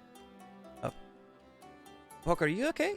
And you just keep going, and they're like, oh, okay. And then the rest of you all like trail through, running after. Your move speed is 60 when you're dashing. I'm assuming you're dashing in that direction. I'm really fast. You're gonna pick up speed as well. Yeah, I mean, I'm gonna move full speed and try to see if I can't catch him. Okay. As he's walking away, he looks back, see you guys running, and just books it into high gear. He's running. Like he is huffing it north. In the north direction away from town. How fast is he? Because I can go 80 feet. Yeah, he can only move 60, so you are gaining on him as you run, but he had like he was a speck in the distance. You know, like he was this big. But eventually in time, if you run for probably like 20 minutes, you're gonna catch him. The rest of you don't have a hope. But it's gonna be like a run. Like it's gonna be a run to catch him. Is he far enough that he could hear me? Maybe. You have to yell loud, but you're pretty loud, maybe. I'll just yell, Matthias, stop! You can go ahead and roll me either an intimidation or persuasion. just start throwing those Eldritch Blasts. Pretty damn good. It's 16. 16. Okay. As he is running, he stops. He looks back over his shoulder at you. And he waits. I'll stop too. Yeah, he waits. Okay. I will take a more leisurely pace up to him. Okay, you guys are now about maybe like 200, 300 paces out of town. You didn't have to run as far because now he's waiting for you. Did the rest of you join Victor? Yes. Eventually. Do Yep. we now see what they were running after? Yes. Now, Talon and Harold, you guys are able to see the Okay. shape, especially you, Harold. You recognize it now that you've kind of gotten out. Like, there's not a bunch of things obstructing your view. It's just a man standing in the middle of a big, snowy, open space. Harold, as he approaches, draws his sword. Okay. Put And that away, it's just like holding it kind of defensively. Harold. Harold, Put that no. away. Sends the wrong message. So as you grab the blade and start to pull, you see Matthias grab the blade and unsheath it, standing there, waiting. Stop it. Matthias, Put you your don't- damn blade away, or I will take it from you. Harold, please. Like, I grab Harold's blade and push him to the ground. Okay, go ahead and roll me a contested athletics check.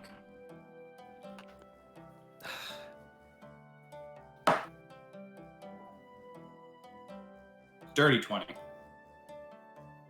16. Harold, you can't get a good hold on Harold. He like pushes you out of the way. You can't get the weapon from him. You can't take him to the ground. I walk away. Matthias is also starting to walk away, Matthias, like in wait. the opposite direction. You don't have to be on the outskirts of town. If you want to be there at the funeral, you're welcome to be there.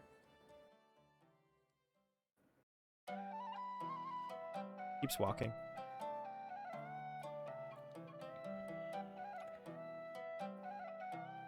Don't do this, please.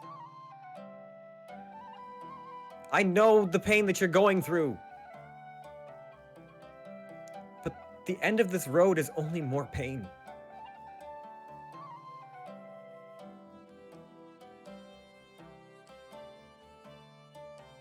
He keeps walking.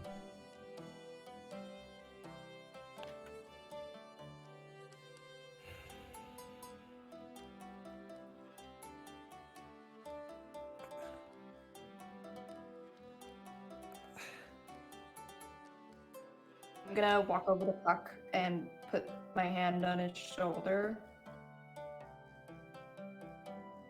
Maybe right now, in this case, there is nothing that we can do. But we can keep an eye out for him. Travel. Try and bring him home. He's right there, and I don't know what to say. Sometimes there's nothing that can change someone's mind.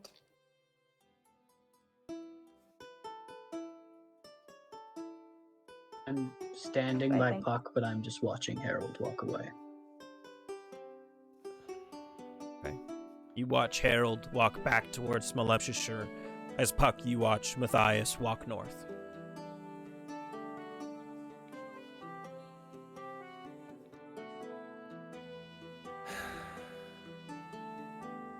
Puck, you can't save Everyone, I know! That's okay.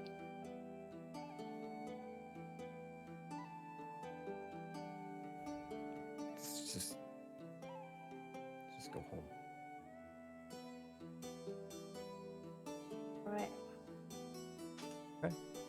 You guys make your way home. Harold, you get there first if you are going back to the house. Nope. Where are you going?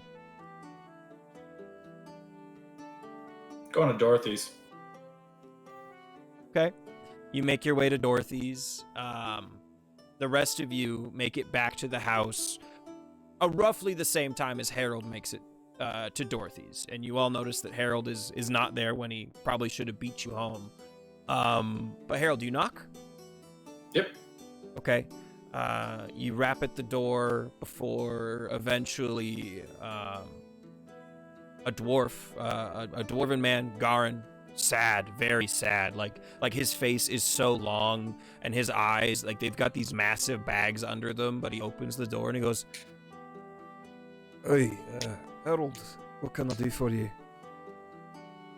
I was just wondering if I could stay here for a bit. Oh, sure. I don't believe that Dorothy's taking care of any strays at the moment, so you're welcome to the bedroom upstairs if you need it. But Thanks. why ain't you staying at your? Well, I'm pretty sure Toby gifted you that home. Yeah, I just need some time to myself. I understand that. I think more than most people do. Make yourself at home. If you need anything, you just let me or Dorothy know. Yeah. Are you not going to get drunk with everyone? No, not tonight. I'm gonna sit with my wife and we'll actually talk to her for the first time in a while. I think she'd appreciate that. Anyways, no, but don't be afraid to ask if you need anything. I think you might like this. And he grabs a book off the shelf and he offers it over to you. What is it? It's a book that actually one of the book guys who is here during the festival. He's setting up shop here, and he had some books, and I thought maybe you'd like it because you like books. Thank you. Yeah. I'll just be up in the room. All right. Thanks. And he closes the door behind you as you step in and makes his way over into his den area where there's a fire lit, and Dorothy is currently like sitting there, and she gives you like a warm smile, but you can see the tears are just like running down her face as she like gives you a wave. Before Garin goes and sits down beside her, you make your way up to this room, the first room you ever stayed in Smolenskshire. Smells good. Smells comfortable, a little homey, a little bit like medicine, like a little bit like medicine, like alcoholic medicine. But you get comfy and you check out the book, and it seems to be some sort of storybook about an orc, actually. An orc who was able to save the day. And it's very simple. It's only maybe 300 pages long, but it's about an orc who was able to save like a small village. Like the children of the village were saved by this one orc who was a lone ranger type who came into town and protected all these kids from some gang that was trying to get them to do bad stuff like kill each other. It's not a good book, but you get the It's a storybook. Yeah. I'll read it. Take Ta- off my armor and get in the bed and just start reading it. Yeah. Talon, Victor, and Puck, you guys all make it back to your home. What time is it? Now it's probably closing in on like 7:30, 8 o'clock, so like evening has really set in. Sun's coming down. Okay. Puck just kind of goes and takes off his vestments, frustrated.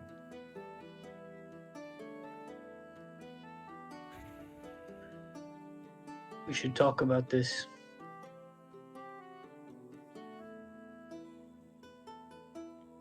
Talk about what? Harold.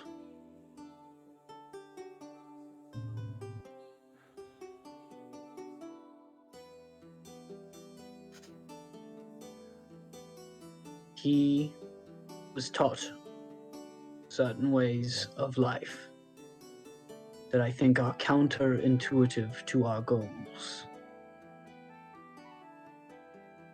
He went to a war college. A swing your sword first, ask questions later place. He's smart enough to know that. Harold isn't a violent person, he's just... But he's trying to be. He's just To be more... smart that can help. He's just more mistrustful of people. And honestly, I can't blame him sometimes.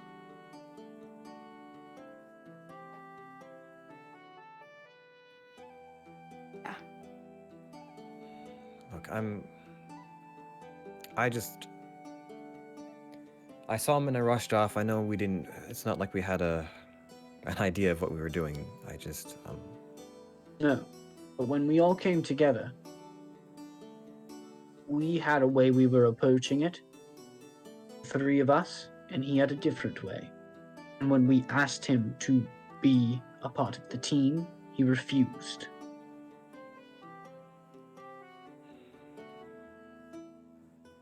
Now, you don't have to be a genius to know that a chain is only as good as its weakest link. What are you saying? I'm saying that can we afford that in a more dire situation? Harold has been helpful in other bad situations. Absolutely correct. I'm worried about him. I'm worried that we are going to drag him into a place he doesn't want to go for reasons he has not fully understood. He's going to resent that and resent us and grow more and more distrustful as we pull him farther and farther into circumstances he doesn't wish. Maybe this warrants an honest conversation. I mean, we should ask him what he wants. Though I don't know if he'll have an answer for us. Well, we leave in the morning. I hope we can have that conversation before then. I'll go up to my room. All right. As you all settle in for your evenings, Puck, you get comfy in your comfy clothes and take the main bedroom down on the front floor. Harold's not here to sleep on the floor, unfortunately. Puck is going to curl up near the windowsill and open Near a the book and windowsill. read for a while. Okay, for sure. You get comfy, you do what makes you feel comfortable. Victor, you head upstairs to the attic to go to bed. Nice bed of straw. I do have one thing to do before bed, but Okay, and then Talon, you're...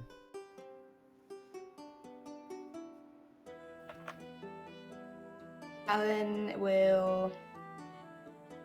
I was gonna go sit outside, like in the yard. Just like be alone, Yeah, away from everybody for a little bit. there's and 2 then chickens in your after, backyard like- now.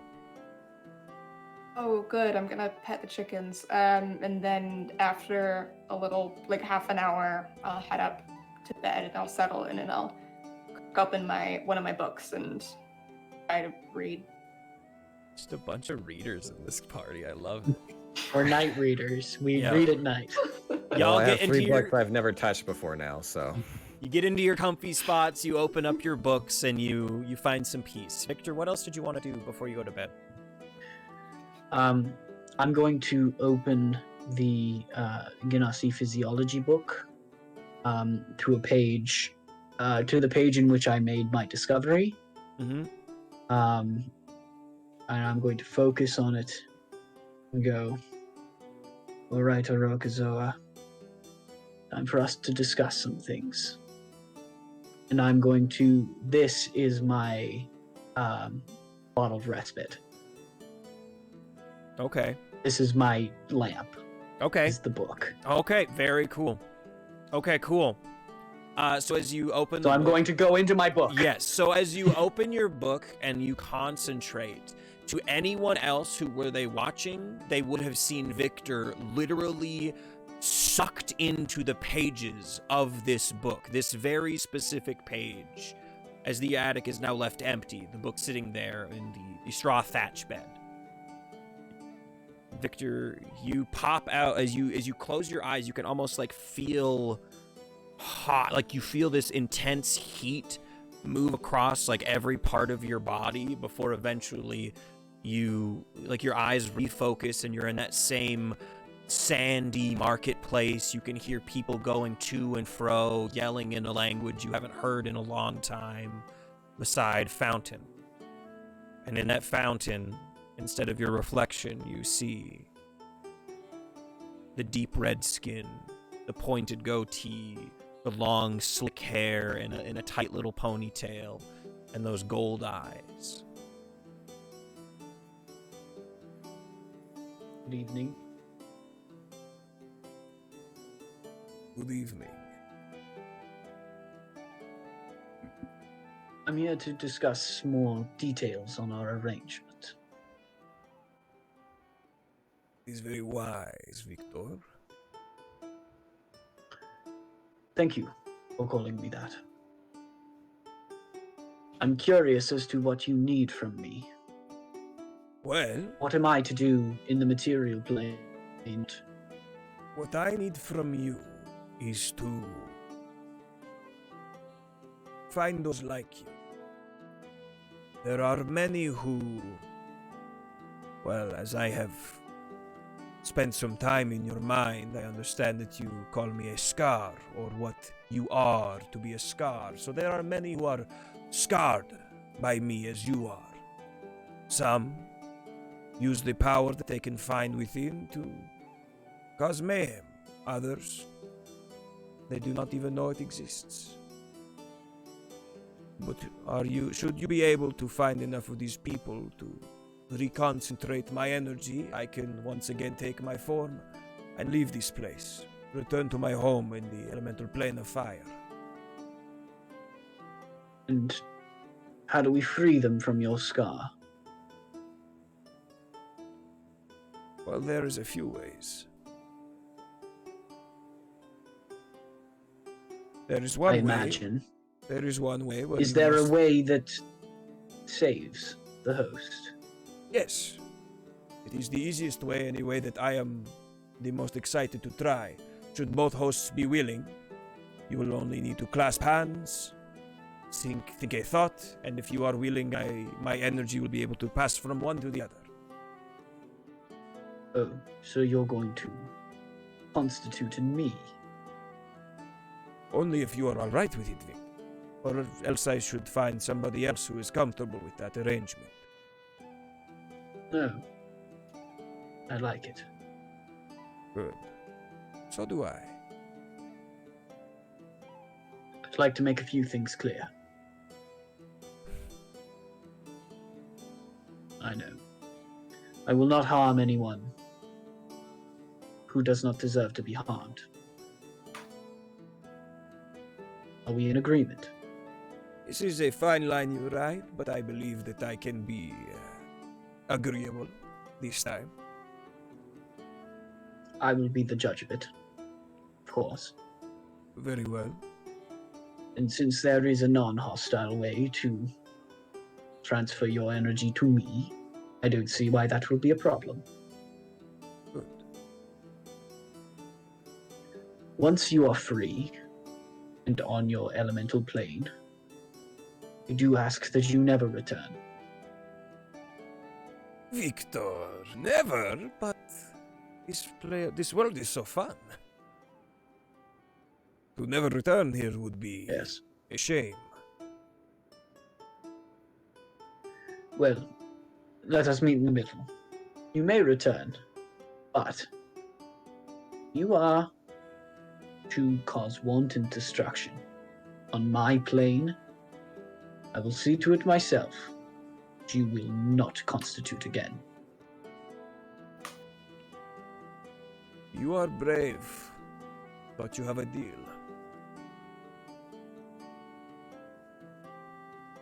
I've made this deal with you because I think we can be benefactors to each other.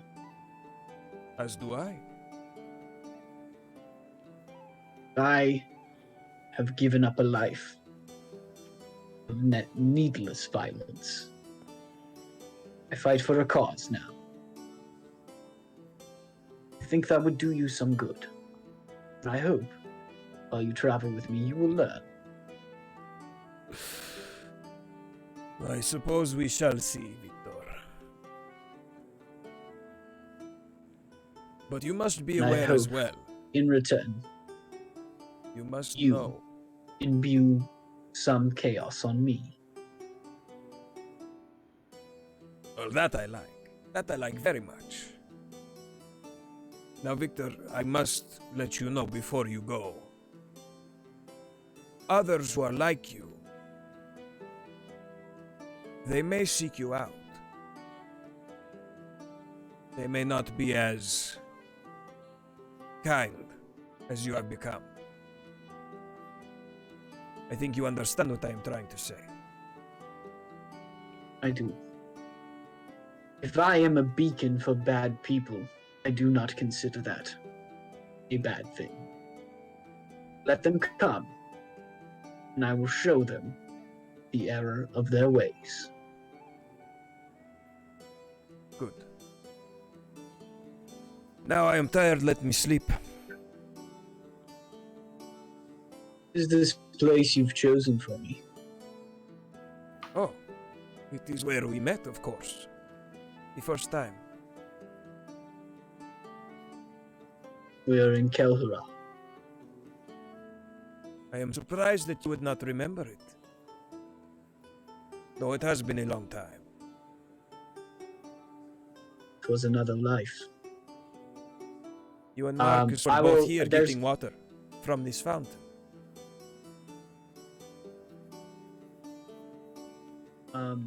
I will. There's probably. Is it this close to my house? Yeah, you're probably like 3 blocks. Okay. I'll walk to my house. Okay, so as you walk about 15 steps away from the fountain, everything turns to fire. Everything. See. Well, is there a door nearby that I can go into?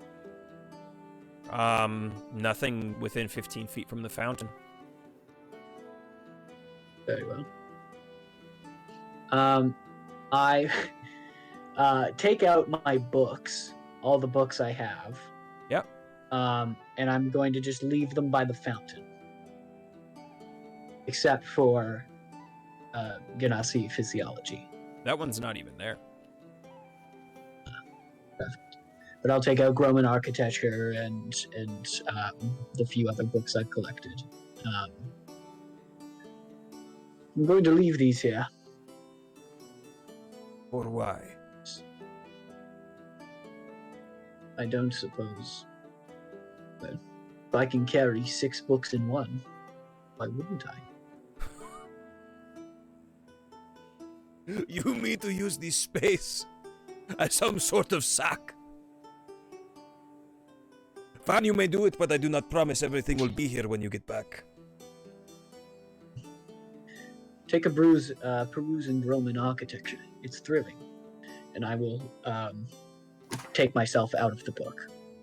Yeah, you reconstitute right back into your thatch room.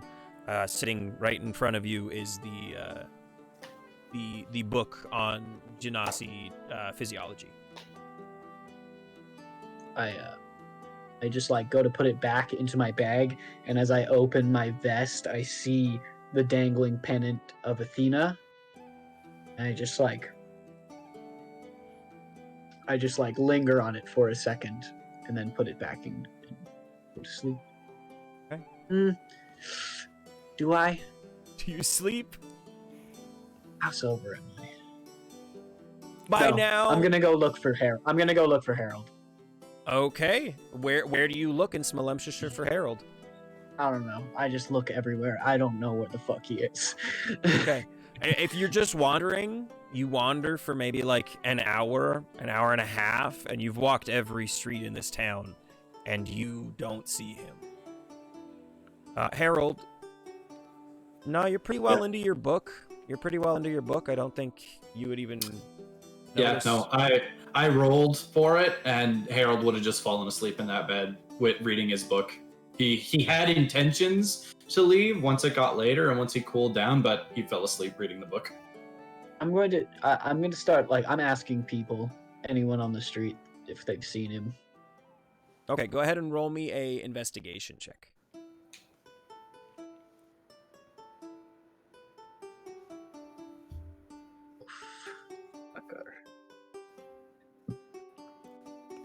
That is a 11. An 11. Okay. You can't really find many people left out. It seems like most of the people are either absolutely smashed walking home. So you go to ask them and they're like, there's an orc in the tavern. She's drinking a lot. Is that bye? Nope, not that one. The other one, the male one. There's only 2 in this city. Town, Nope. village. Nobody seems to have any clue where Harold might be.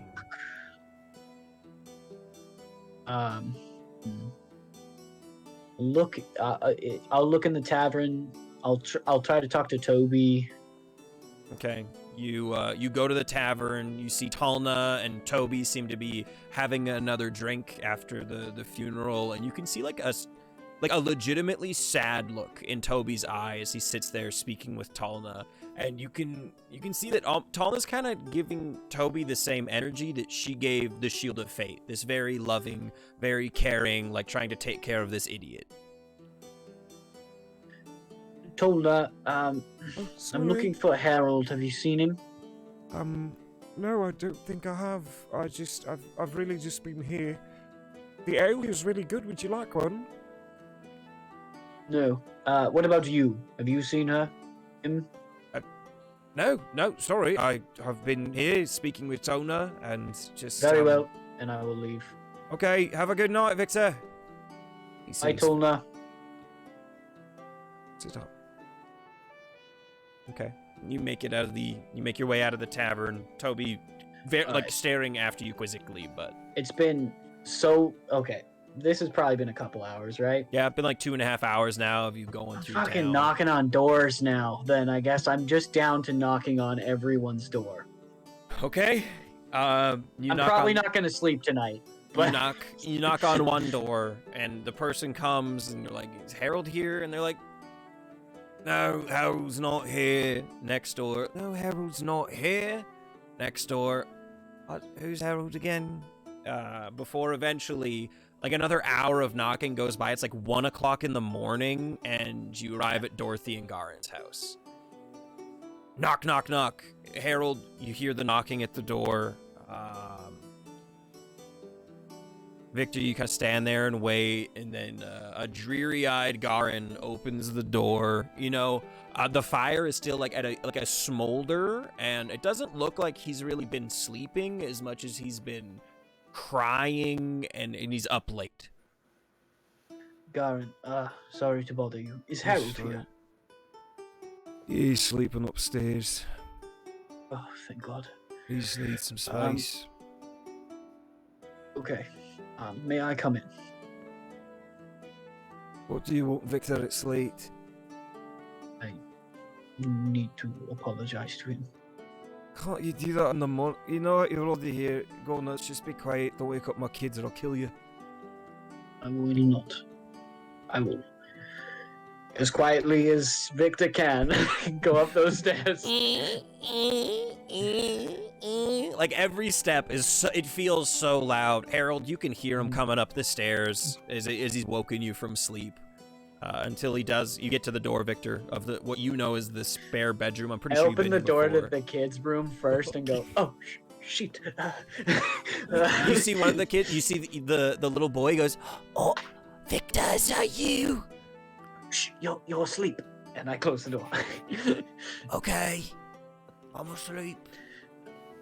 And I open the other door. It's Harold sitting up in bed. Hey, Hi. alright. I have to apologize to you. Why? I am very scared. And I hide that by being gruff and forceful.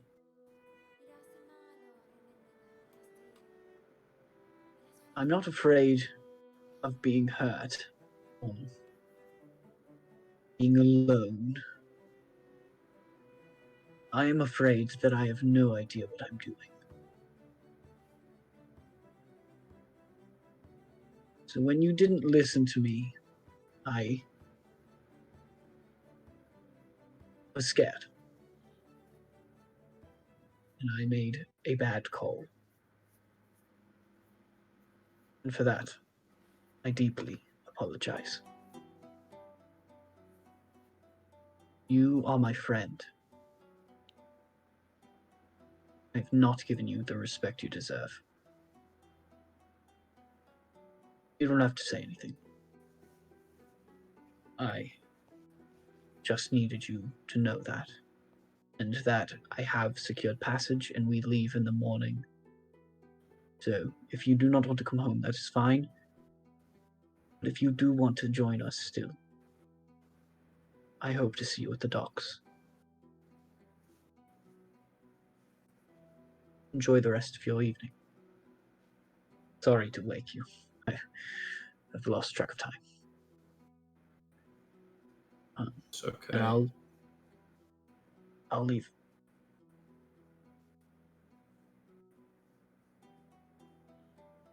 As you walk down the stairs, Harold, again, you hear every creak, creak, creak down the steps. But Victor, when you get to the bottom of the stairs, you see Garin standing there, and he's got two mugs of ale, and he puts one out to you. And he just points over on the two chairs that are sitting, looking in at the fire. It looks like Dorothy's already went to bed, and he just points at the fire. Very well. And he goes and he sits in his chair, and you sit across from him, and you guys kind of just watch the fire die for another half an hour before he puts his cup down. He goes, All right, well, I'm heading to bed. I don't know when I'll see you again. I was eavesdropping, so I know you guys are heading out in the morning. But, take care of yourself, Victor. Take care of Hal, too. And Talon and Puck. Definitely take care of Puck. Puck will be the one caring for all of us, I assure you. I believe you're right. Anyways, I'm tired. I've got to get going to bed, but you're welcome to stay and watch the fire as long as you like. he makes his I know way. it's been a long day for you, Garen. I do Yeah. have a question. Of course. When's the last time you weren't tired?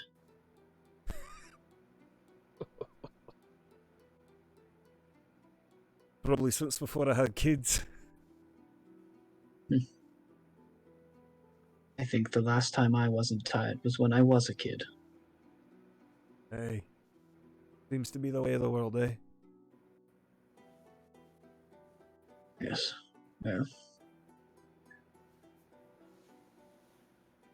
I will. I hope I see you again. Hey, well, if you're not back in 2 months, I'm coming looking for you. I'm a great tracker. Oh dear. Sure you are, Garen. All Sure right, you are. get the hell out of my house.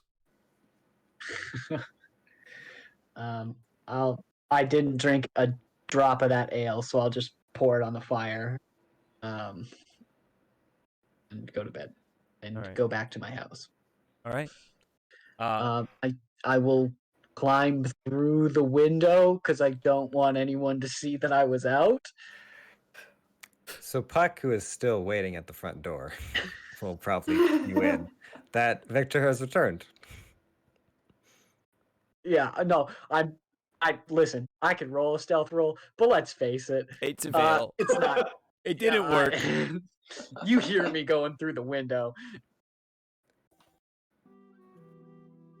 Okay. At least no one came back. All right. Puck, this whole time, has been reading Mending Flesh, one of the 3 Necromancer books. Okay. And he will probably, after Victor comes home, he'll probably like stay up a little bit longer and fall asleep reading the book. Yeah, you fall asleep kind of sitting by the window, hoping, waiting for Harold to come home. Harold, you go back to bed at Garen's house, I assume?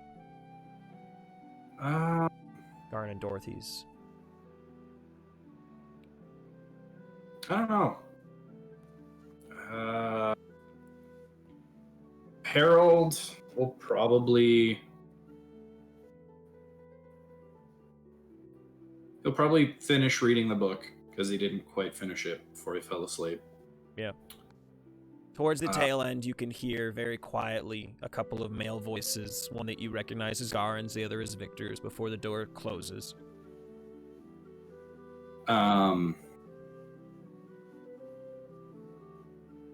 When he hears Garen go to bed,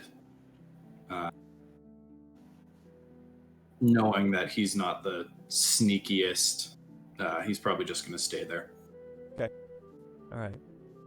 So as you wait there, you fall asleep waiting for Harold to come back home. He doesn't.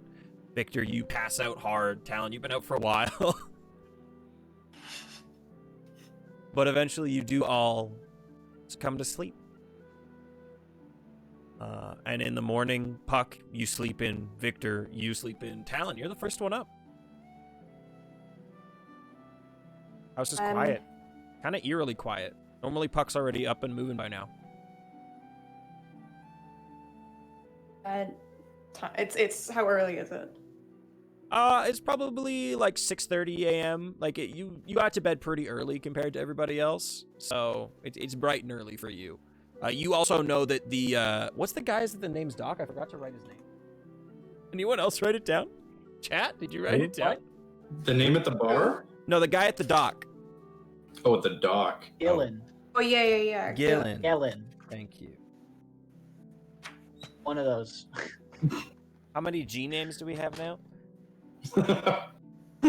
But yeah, you recall that you have to meet with Gillen here in the morning. That you all agreed to ship out in the morning.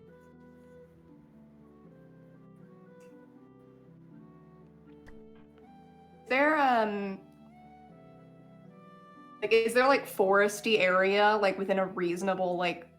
Yeah. little walk? If you head south along the River Duaden, you end up in a nice little forested area. How much time would that take me, like there and back, and staying there for a little bit? Probably could do it all in like an hour. You know, like head there for about 15 minutes, get like 20 minutes in extra time, come back. Okay, yeah, I'm gonna go out, and I just like knowing we're gonna be sailing and having like a little bit of time to myself. I'm just gonna take a walk out to like familiar territory, basically. Take like a little nature To walk. spend some time. Yeah, pretty much. Just kind of like similar to the walk around like the house, kind of a little bit of a by moment myself. Yeah, you're about to go definitely the Reconnecting farthest with away from nature, home you've ever touching been. trees and plants. One more step, Mr. Frodo.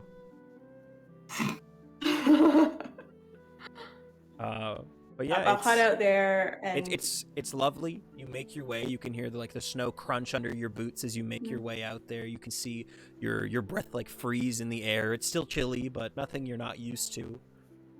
You get out there and it's lovely. It's beautiful. The snow is barely falling again today. It's been a very gentle winter. You see a couple hares that seem to be nestling in, trying to stay warm. You see a couple like an elk and a deer. Like you see a lot of wildlife around here. It seems very welcoming. It feels nice.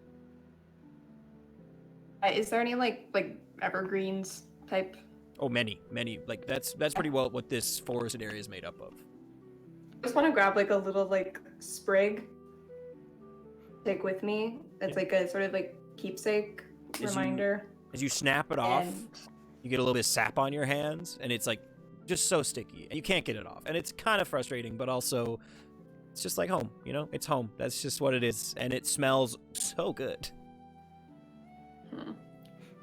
I'm gonna just put it in my pocket for now. I'll wipe my hands in the snow to try and get some of the sap going. Like some of And, it, but I'll it's head still back sticky. To... Yeah, kind of feeling.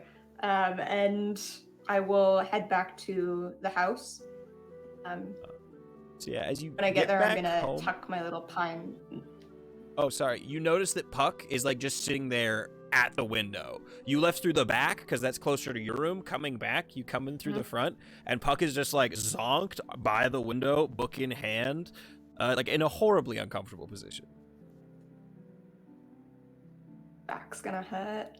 I'm gonna I'm gonna put my sprig of pine in my plant book. Mm-hmm. Just leave it in there, and then I'm going to start with Puck and just kind of start going around and waking everybody up. Okay. You wake Puck from his sleep. Hey. Oh. Morning. A little cure wounds for your sore muscles. No, nothing so drastic. Gotta what time head is out it? into the port soon. It's 7:30, almost 8. 7. Okay. To get ready. I'll go put on my armor. Yeah, Puck, you get ready, you pack And, up your stuff, you get your books together, you head upstairs to wake up Victor. Yeah. Okay, 10-4. I'll kind of like knock on the door a little bit. Is it open? Did you leave it open? No. It Didn't think is so. open, but the knock does nothing. Okay, then I'll push the door open. It's a little attic hatch. He's actually up in the attic, so his door is a hatch. Oh, okay. So I'll flip the hatch then, and I'll I'm clamber just, like, up there. Face first into some hay. Just like almost like face down, ass up. Not quite that extreme, but that's the sentiment. Victor, and I'm just gonna like say his name as I like tread closer till I'm up next to him, and I'm gonna very tentatively, having never waken him up before, gently touch my hand to his shoulder. There's no pulse.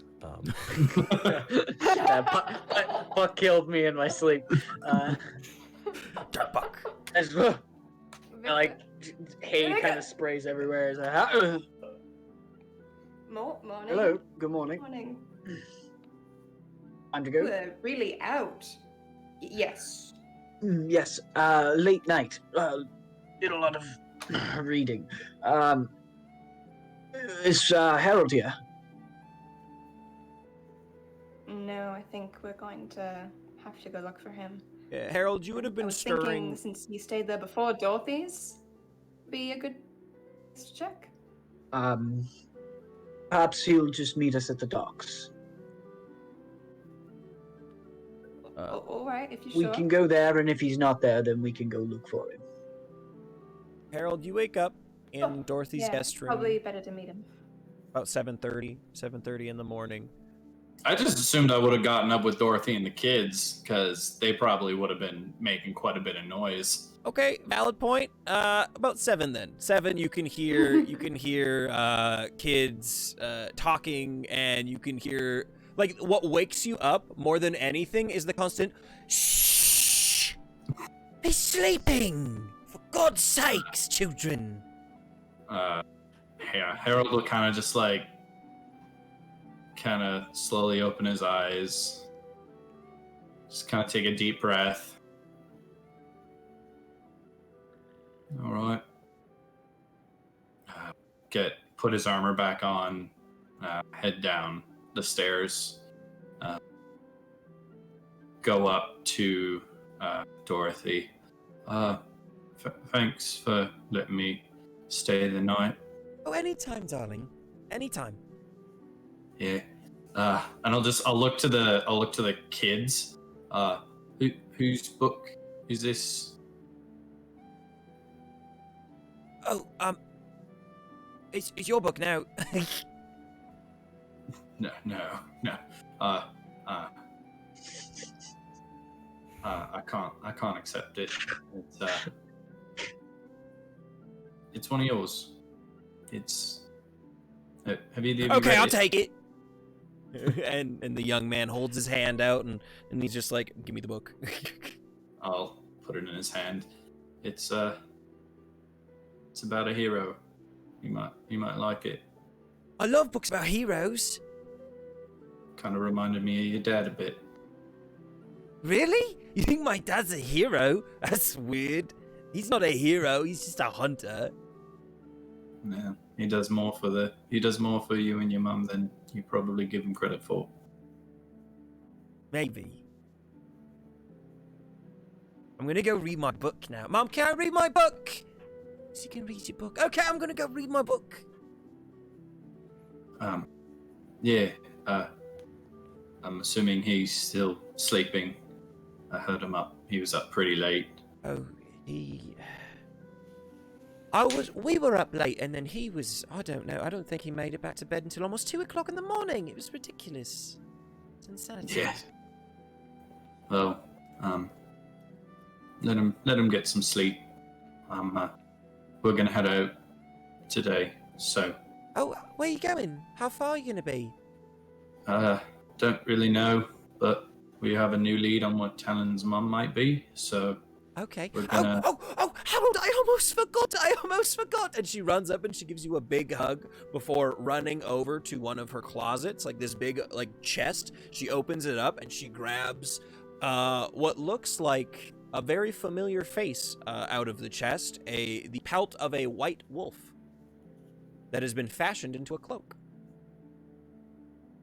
Oh, right. Finished. I got it finished while you were gone. Karen brought it back to me, and so it's amazing. It's so lovely, and it's comfortable too. Would you take it? Are you sure? I mean, it's yours and Garen's. I don't. No, wanna... it's yours. You silly. You're the one who slayed the beast. Garen told me the entire story. Oh. Well, thank you. I guess I'll give this one back. Because I don't. Take it. There's a lot Take it. of. It's a lot of. Take them, all. Okay. Okay. All right. I love you. And she grabs your head, like reaches all the way up. Grabs I like your have to move the face, bed down a bit. brings you down for a kiss on the cheek. Before she lets you go, and she goes, "Okay, now go. You're gonna miss your friends. Go, go, go." Okay. Yeah, and I'll just like put the white wolf cloak over top of my armor and everything. As you fling it over, it looks fucking cool. Like there is the headpiece like right over the nape of your neck that's billows, and on top of all the other cloaks, Harold looks massive. Like Harold is a pretty big guy. He's a half orc and he's strong. Harold looks huge right now. As you walk through town, everybody just kind of like stares at your new cloak. It's beautiful, and it also gives you resistance to all cold damage. Ooh. Wow. Ooh. Yeah, I'll take and any time you would have to make a Constitution save based on cold environmental effects, like just wandering through a cold forest, you don't have to make the save. You succeed automatically. Jesus. Damn. Okay. I'll write that down in a second. Yeah. And so Harold's just gonna walk to the house. While the rest of you are now kind of up and about, moving and grooving, Harold does eventually come in through the front door, and you see him rested, fresh in armor, and then on top of that, a very fancy new cloak. Puck is probably just in like the living room doing like some stretches and things, and you just hear like shoulders and like back just like cracks and snaps and things, just like was not sitting in a very ergonomic position all night. You Oh, okay? good. You're back. Yeah. I stayed the night at Dorothy's. Did Victor find you? He came back very late. Yeah. Victor was out. I was asleep. Yes, I was out like a light. Good to see you back. But, Very nice cloak. Thanks. It's Dorothy made it from that winter wolf. We all Right, the one that spoke. yeah. It's a shame. Would have made a great ally, but makes a very good cloak. It's true. It's very, very warm. But I'm not sure if that's just the fact I'm wearing like 3 layers. But Yes. Guys, Harold looks swole right now. Like, Harold looks huge with this new cloak draped over him. He looks like he just gained 25 pounds of muscle overnight. Harold, you look really cool with your new cloak. Yes, we might have to buy a second boat just to keep you afloat. thanks. Sorry. Sorry if I worried any of you. I'm just No need really to glad you're back. apologize. Yeah. Well, Um, I promised I would help you find your mum, and I meant that.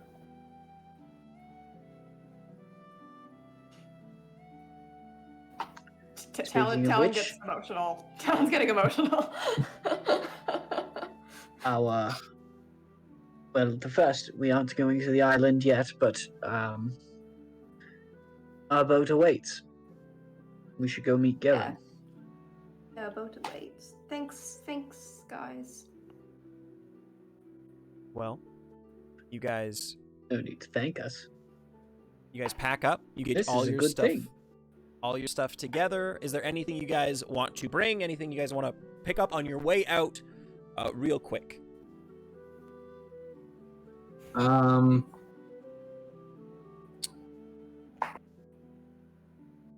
I assume for the 3 days at sea we have supplies. That's factored into the cost. Yeah. Gillen will be bringing food and supplies and all that stuff. Speaking of which, we do have to pay for this voyage. How much? I still have 65 my gold. Okay, well, 65. What is that 4 and there's ways? 4 of us. It's I'm not like even teaching seven. this, It's sorry. like 16 gold and 5 silver apiece. All right. Well, I can afford that. Oh, my notes. Yes, I think we all can. All right. Yeah. We each got 25, right? Yeah. Right. Um, I don't have any silver, so I'm probably gonna have to break a gold piece somewhere. I'm sure Gillen can make that work for him. Are we all okay paying that? That is, again, I can. If you have something you're saving your gold for, I understand. I can pay for another person's fare. It's not that I can't pay, it's just... well, if we're going to get to a trade city, there is something I wanted to buy. Say no for- more. I will pay your fare. Okay. No? I can afford to. Really? I'm very okay with that. Right. With that, you guys make your way down to the docks. It's now closing in, getting closer to 9 o'clock, like that 8:30, 8:45, 9. Sun's higher in the sky. It's definitely like mid-morning. And when you guys get to the dock, you just see Gillen is just like sitting in his boat, staring into the water. Gillen, And Oh, so you're finally here. It took a long time. Morning must mean different thing to fishermen than it does to other people. yes, you meant fisherman morning. That we should I've been have. here for 5 hours. Sorry, it's my fault. It's Should entirely have my made fault. that more clear. No, If I you're should- going to make the transition into transport, this is about what morning means to normal people. Oh, that's gonna take some getting used to. All right, get in. Great. I am going to just do a full walk of the ship. I want to see everything it has and It- how good it is. It doesn't take long to do a full walk. It has one deck. It has one deck and it has one cabin. Like there is no below deck. There is like the main deck, and there is where Gillen like mans the your yoke. The What do I wheel. call it? A yoke? The wheel. The ship's wheel. He does have one small sail, but he also has oars that come out the side. You give it an inspection. It looks like he does have a bed. Like there is one like medium-sized bed, could fit 2 people in a room. It's much more of like a storage room than it is a bedroom or than a captain's quarters. It's a little fishing boat that's designed to go out, catch fish for 8 hours, and come back. That's all it is. All right.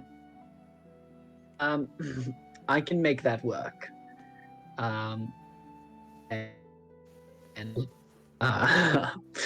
will pull from my bag my compass, and I will just find somewhere to like set up my navigator's idea. Do you have a map? Do you have a map? Oh, yeah, I got a map, and he pulls it out of his back pocket, and it's literally like a map he drew himself. Just like the rough coastline. It doesn't even go as far as you guys are going. Like it doesn't go Gillen, all the put way that to away. Goneril. That Uh, means okay. nothing to no one. It's all right. But I appreciate you did have a map and you showed it to me. I'm trying. It is a good map. It is not what I'm looking for. That's all right. Weigh anchor. I've never had a crew before. This is pretty good. Hoist up the rigging. Row us out to sea. All right. Talon, can you pull up the anchor? Puck, Yes. and Vic. And Harold, can I just get you on oars? I will tow down the rigging. Captain, take the wheel. It's me. Okay, we're off.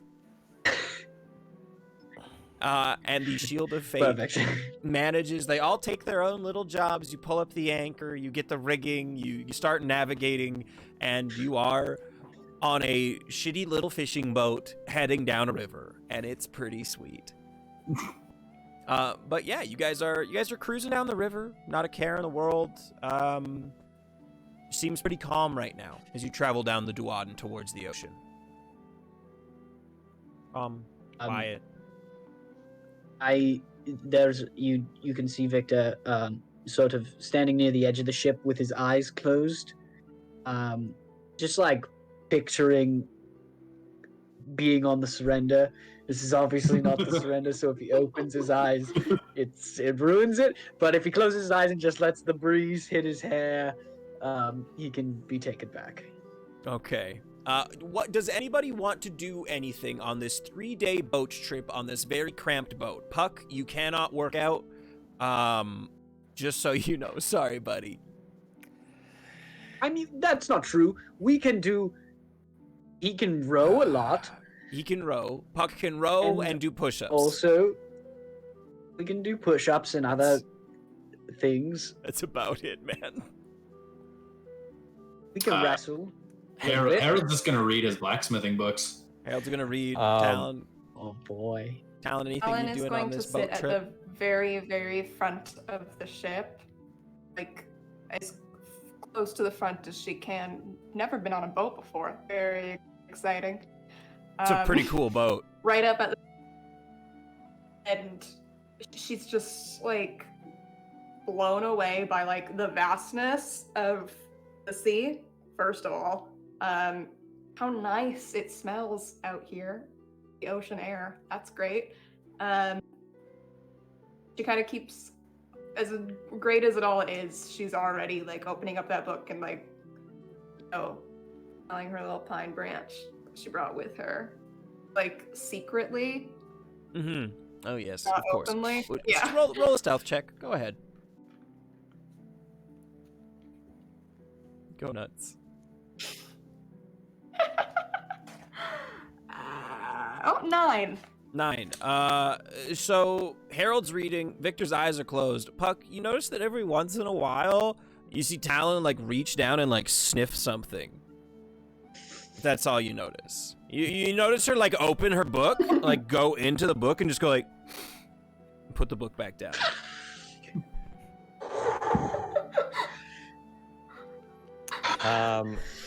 Yeah.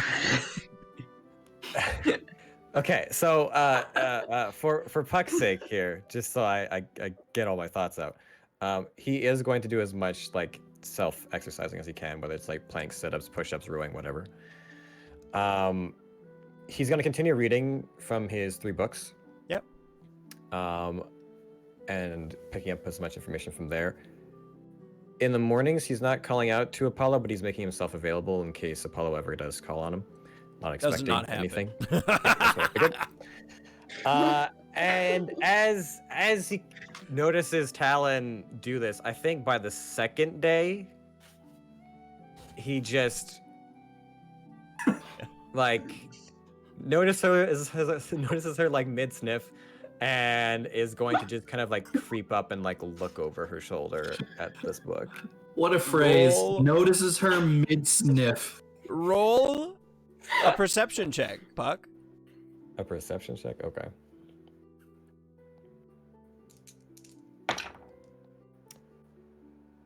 All right. With guidance, that is a 22. That weirdo's sniffing a tree.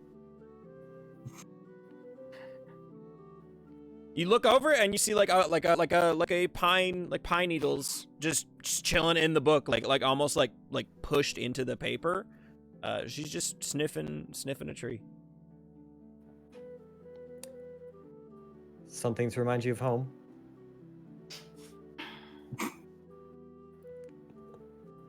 It's okay, Talon. Just never been far away from home before. Certainly never boat. It's really, really nice, but feel very far from I'm used to being. Oh. Puck just kind of goes and sits next to Talon. It's a bit of a lonely feeling, right? Something in your gut.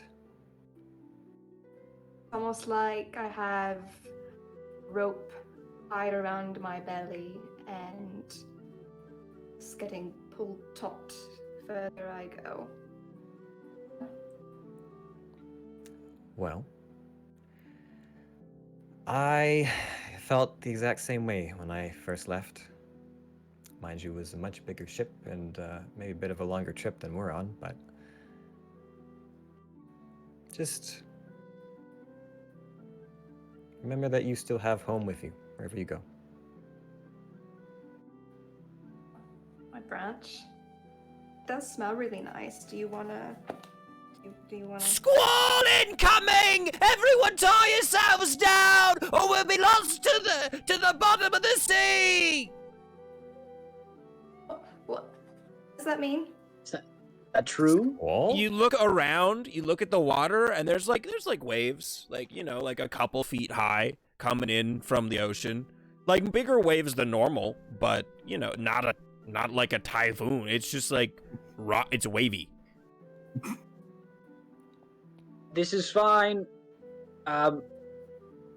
Just it's going to be a little bumpy, and I will just go stand behind Gellin, just in case he freaks out and I need to take the helm. He is white knuckled on this frickin' wheel. It's like the first time a 16-year-old kid ever drives on snow. He's like, All right, Captain, relax. First of all, you just sail directly into the wave. These waves, they're super huge. I've never dealt with waves this big before. That is, luckily, your boat is made to handle this. Are you sure? Are you sure, Victor? I am positive. Okay. You know what's the worst thing that could happen? we get a little wet and maybe have to grab the buckets. Okay. Oh. Oh dear. I think we're through the worst of it, crew. We're through the worst of it. We'll be all right. Thank you. Captain, perhaps you want to, excellent sailing, by the way. Perhaps you want to sit down and I can take the helm for a little while. Oh, that'd be really nice. That'd be good. And you can see, like, he's Rest. sweating Work it off. profusely. Just walks over, leans on the mast, like takes a couple dry heaves, like.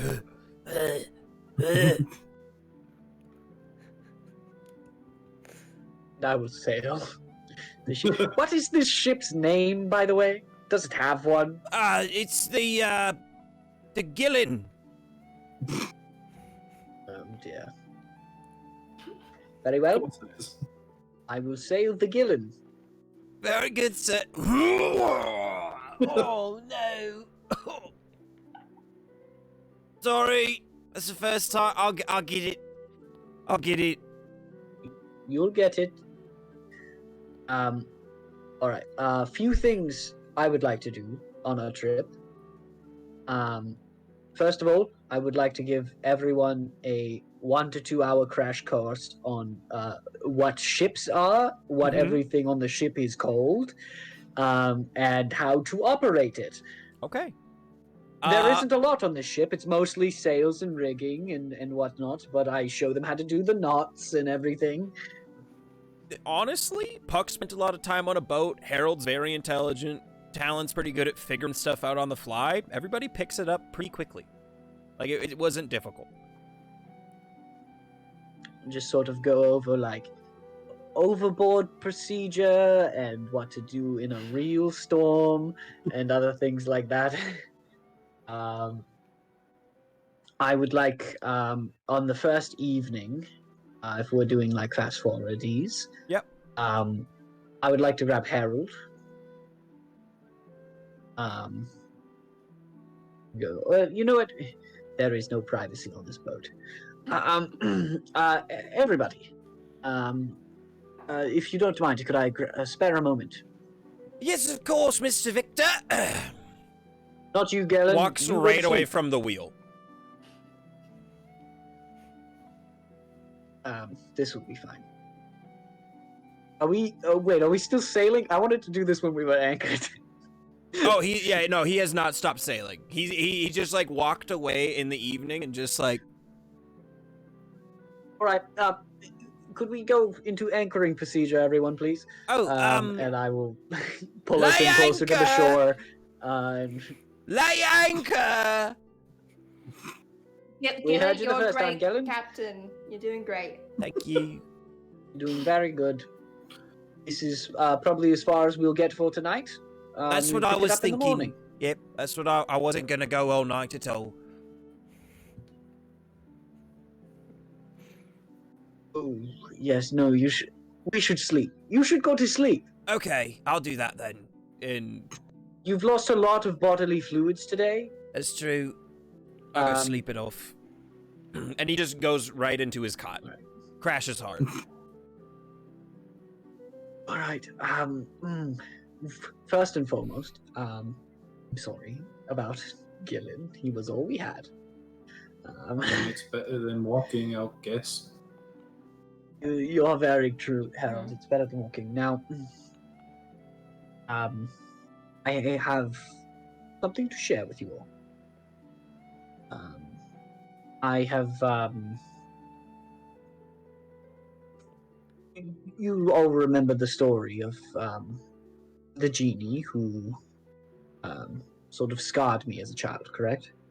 Yeah. This was when I overheated and everything. This was a few days ago. I remember. Yes, well, I have, I've turned his power into good, essentially. I have, found a way to tap into it, more profoundly than I have in the past. And therefore, I've learned a few new tricks. One such trick is I open the Ganassi physiology book, can store many things in this book. Not cities or buildings or any of the like, but I thought perhaps 14 tomes of blacksmithing perhaps could stay in the book. When you need a new one, I can get one for you. If we have cumbersome things we need to carry, I can keep them in the book. That would help. I mean, Unfortunately, I'm the only person who can go in the book and retrieve anything. So if it's personal, probably keep it to yourself. But if you have anything you'd like for me to store in here, I may. Not at the moment. I mean, the blacksmithing books, yeah, they're getting kind of heavy. Yes. Whichever one you're reading, you should probably keep on you because. Yeah, I'm still course, on the first right, one. but- Oh, very well. I will take the other 13 then. Great. I'll scoop those up. Sorry, Victor. Now, It just seems a little underwhelming that you said Mhm. you could tap into these profound powers and you just have a fancy book now. Is that safe to do with your condition? yes, very much so. It's, let's put it this way. I don't think it will be beneficial to the entity that scarred me to kill me. Orokuzawa.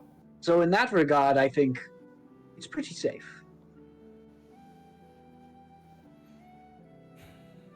There are other things I think I can do. I'm still testing out the limits.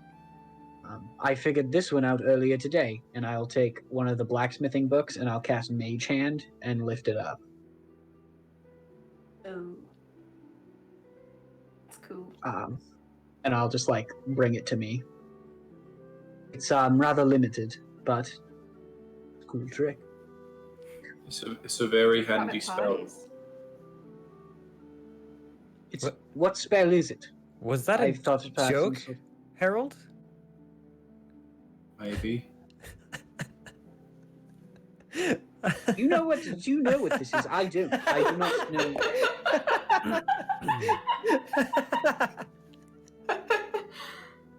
Indeed. I mean, it's a simple spell that my teachers used a lot when they needed to hand things out. It's called Mage Hand. Interesting. Yeah. I've never heard you say a joke before, Harold. That's a good one. A really good one. Now, Thanks. I realize that one's a little underwhelming, but let me try something. I'm going to focus in on. I've been feeling like a tingling at my fingertips all day, so I'm going to focus in on that. And from like I'm maybe a little too close to my head, I cast Burning Hands up. But it's not fire, it's like scalding water, just like, and steam, just like comes out of my hands. Oh! Alright. That's the interesting That's what part that I was was. waiting for. That was interesting. I'll go to I'll go to do it again out the side of the boat, and it doesn't work because I have one spell slot. I go, ooh. Alright. It seems that you're is- limited. Yeah, magic has limitations, Limited. Victor. Victor, you hear a subtle I've never had- laugh in the back of your mind. A very familiar laugh, but you just hear this like deep, hearty, like just. Alright.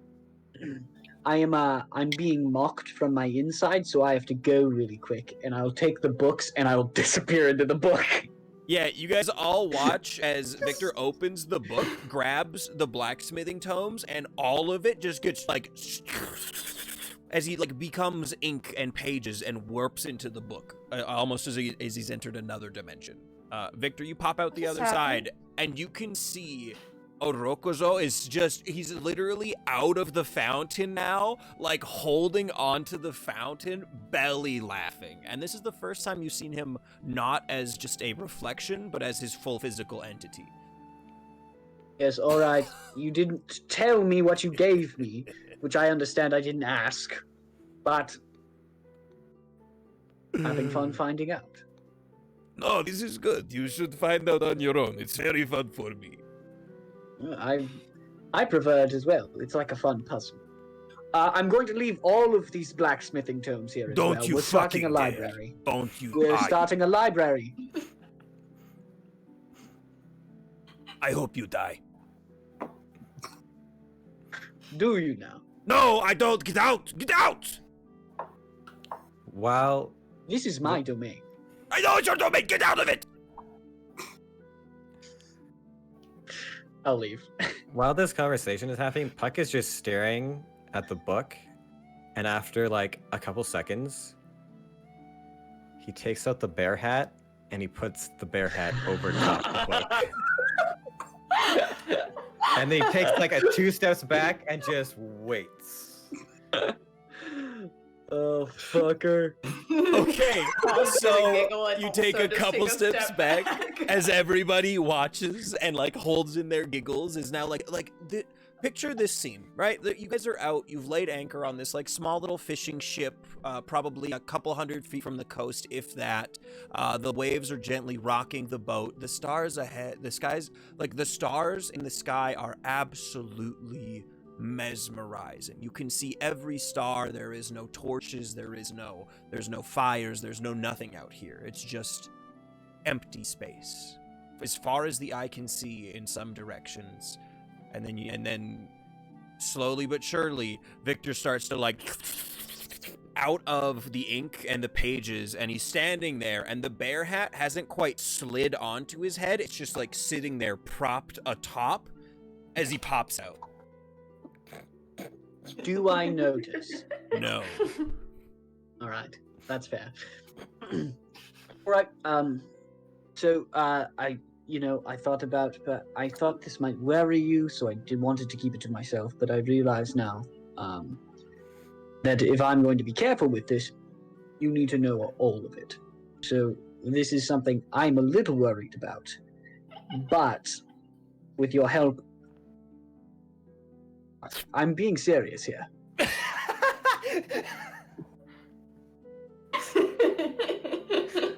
Victor, you What notice is going there on? seems to be a little something in front of your eyes now. Like it's like slid onto your head. Bat my hair away. I feel the hat. Puck is belly laughing right now.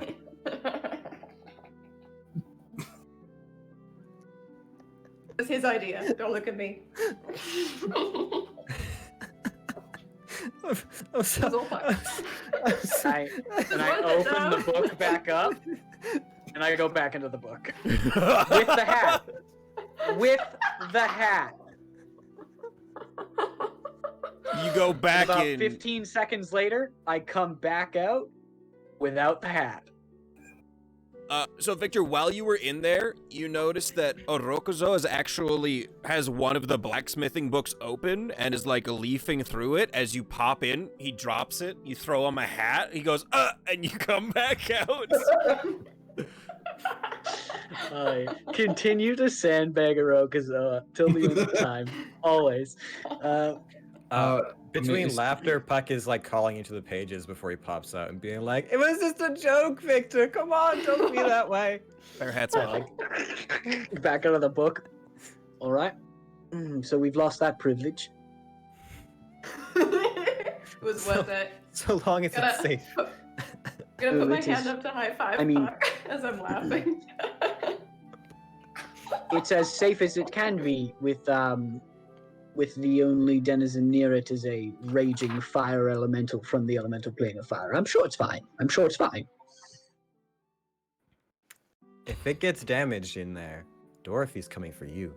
Oh, he can't damage anything in there. He is, it's like a magic mirror. Oh? It's my respite. He can't do nothing to me.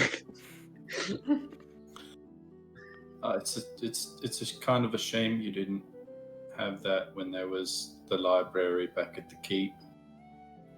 That's, oh, you know it. We're starting a new library. Unfortunately, we don't have a shelf yet, so we're going to have to either make one or get ourselves a bookshelf. Right now, they're just kind of all sitting by a fountain, which is unfortunate. But I can help with that. Okay. Yeah, Mum and I built everything, built all the stuff in our house. Perfect. When we have a free moment, we'll build ourselves some bookshelves. A library and a book. How fun. Okay, all right. So, is there anything else you guys would like to do during the next day and a half of your journey? As once that conversation kind of wraps up, Harold's gonna be like, magic, right? The potions. Magic, right. All right, yes. We have 5 more potions to identify, but 4 of them are similar. I believe they 4 of kinda them are the look same red color. So we know about the orange one. Yep. So what's the other? Is it green? What's the other one? I believe the last one was a whitish color. All right. Well, we'll take the white one. All right. Give me a second. Pull out my notebook. Okay. Put it in front of me. Yeah, so the white potion is, oh god, I'm so sorry. I don't have my page up. That was my fault. Are you gonna do the other ones? I only have 3 spell slots, so I'll do 2 of the red ones. Okie dokie. You do the first red one. That is a potion of cure wounds, my friend. Standard potion of healing. Yeah, standard potion of healing. Well, the first, just base. Cool. So it's the 2d4 plus 2? Yeah. Is that what? Because I would do the white one and then 2 of the reds. 2 of the reds are the exact same. Yes, they both were. Cool. Yeah. Okay. The last potion is a, hold on, make sure that I'm doing this right. Sometimes you just gotta look stuff up, you know? It's fair.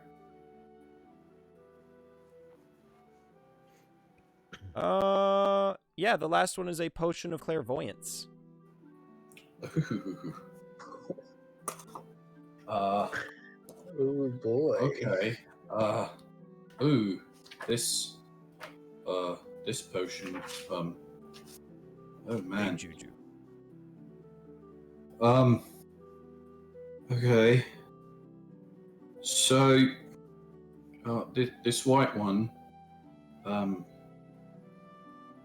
You basically it within a place that you're used to, or I guess in an obvious location of some place that you don't really know, you create like this. You create this like sensor, I guess. It's like a focus, and it's invisible. And no one can really see it or do anything to it. And when you use it, you can either choose to see through it or hear through it. And then whenever you're out and about, you can kind of just focus and be in that sensor. So if I guess as an example, if you were to use it back at the bell tower, and you were on the boat now, you could focus and either be seeing through the bell tower or hearing through the bell tower. Curious. Do you think we could use it to... I guess we don't really know where Talon's mother is. If we Yeah. did, could we put a sensor there? Let me this is an location familiar to you. Seen or visit or in an obvious location that is known for, such as behind a door, grove of trees. I mean, you either have to have been there, or I guess it'd be like a very general sort of place. Like you could use it behind a door, but I mean, you'd probably have to be in the room where the door was, because otherwise, where would you know what door to put it behind? Fair enough. Well, hopefully it will become clear what we need to do with this. Sure, we Yeah. can use it for something.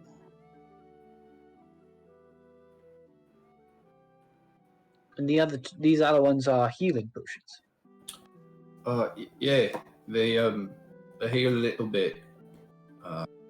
Both of those do. I would assume, because the full of them kind of look the same, that they would all do that. But tomorrow I can double check and make sure that they're not something dangerous. Very well. I think we should spread these out then. One of us each should take one. Okay. Can't hurt. Seems like it's a good just in case. Okay. I'm going to put mine here on my belt. So if anyone needs to put it in my mouth, there it is.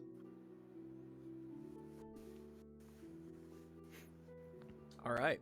So you guys managed to get everything figured out. The next day's identifying goes pretty much the same. You identify that they are also potions of healing. Cool. If there's nothing else, then we get to fast forward through the rest of this sea ship. We have a couple more episodes where Gillen freaks the fuck out, Victor calms him down, and you guys continue on your way. Do I finish the until- first book? You do finish the first book by the end of the third day, just as you are making your way towards the city. Puck, you are finished your book on mending flesh. If you've been taking time reading and working out, Talon, your book's going well. Is there anything else you wanted to do on your trip?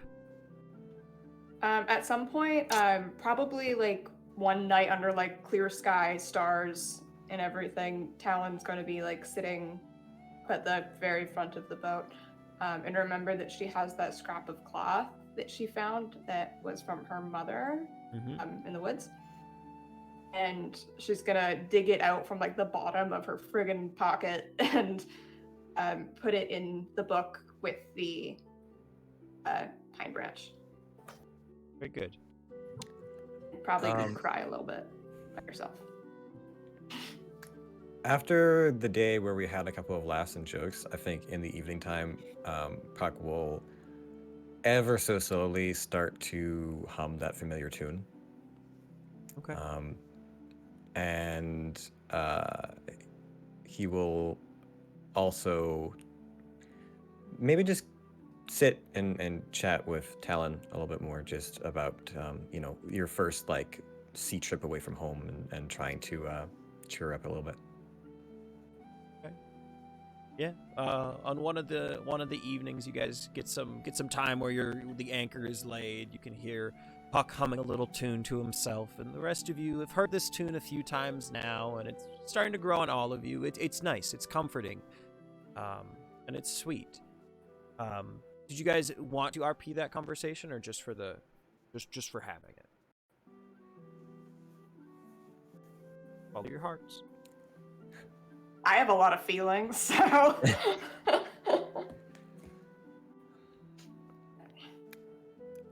Can I show you something? Sure. I don't have thought what's on me and these books now, I guess, but this is open the book up, take out the piece of fabric. This is all I have of my mom right now.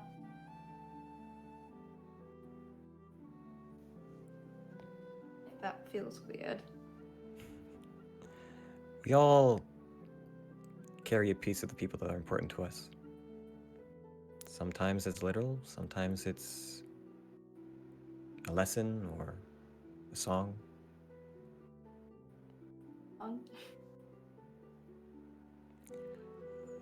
Yeah, the thing that reminds me of Mom is one of the songs that she used to sing me all the time when we were young. Every time we were out beneath the stars camping somewhere, it just made me feel closer to home. A little bit.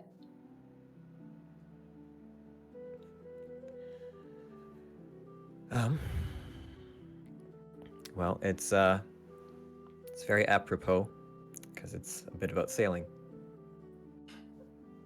Timing.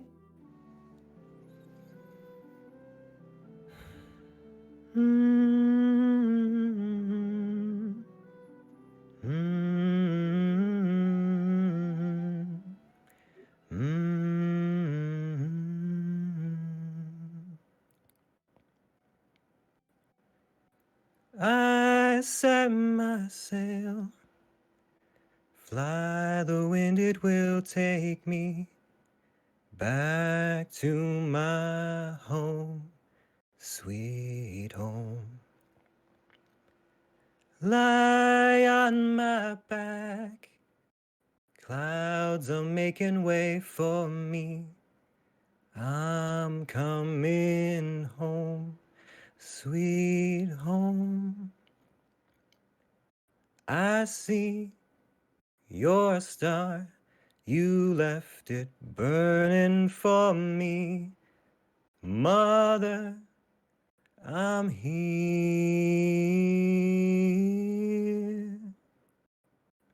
Eyes open wide, feel your heart and it's glowing. I'm coming home, sweet home. Really beautiful. Thank you. Make me feel better. See Puck kind of like wipe a single tear away.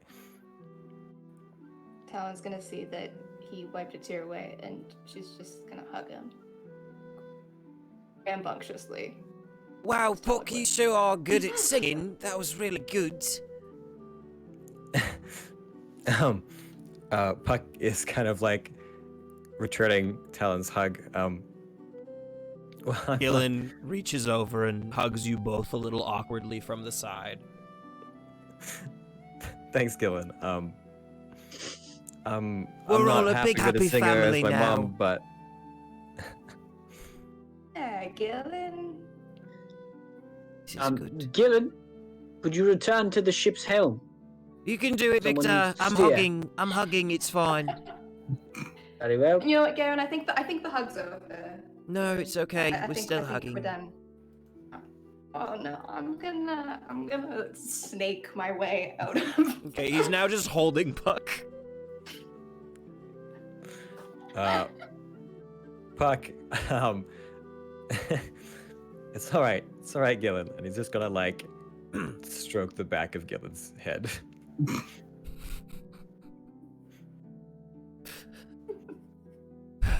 All right. Well, before I start crying, I should probably get back to the ship. Man in the ship. Victor, I'll take over the helm. Thank you. Mm-hmm.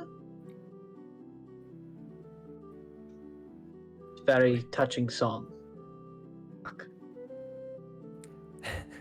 Sometimes I forget how small the boat is. It's incredibly. There's no way to hide. My token from home is this compass. Believe it or not.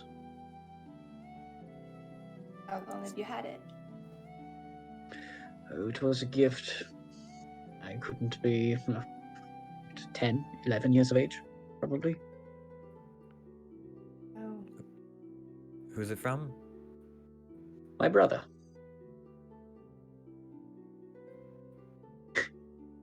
That little scamp. He stole it from the market. He gave it to me.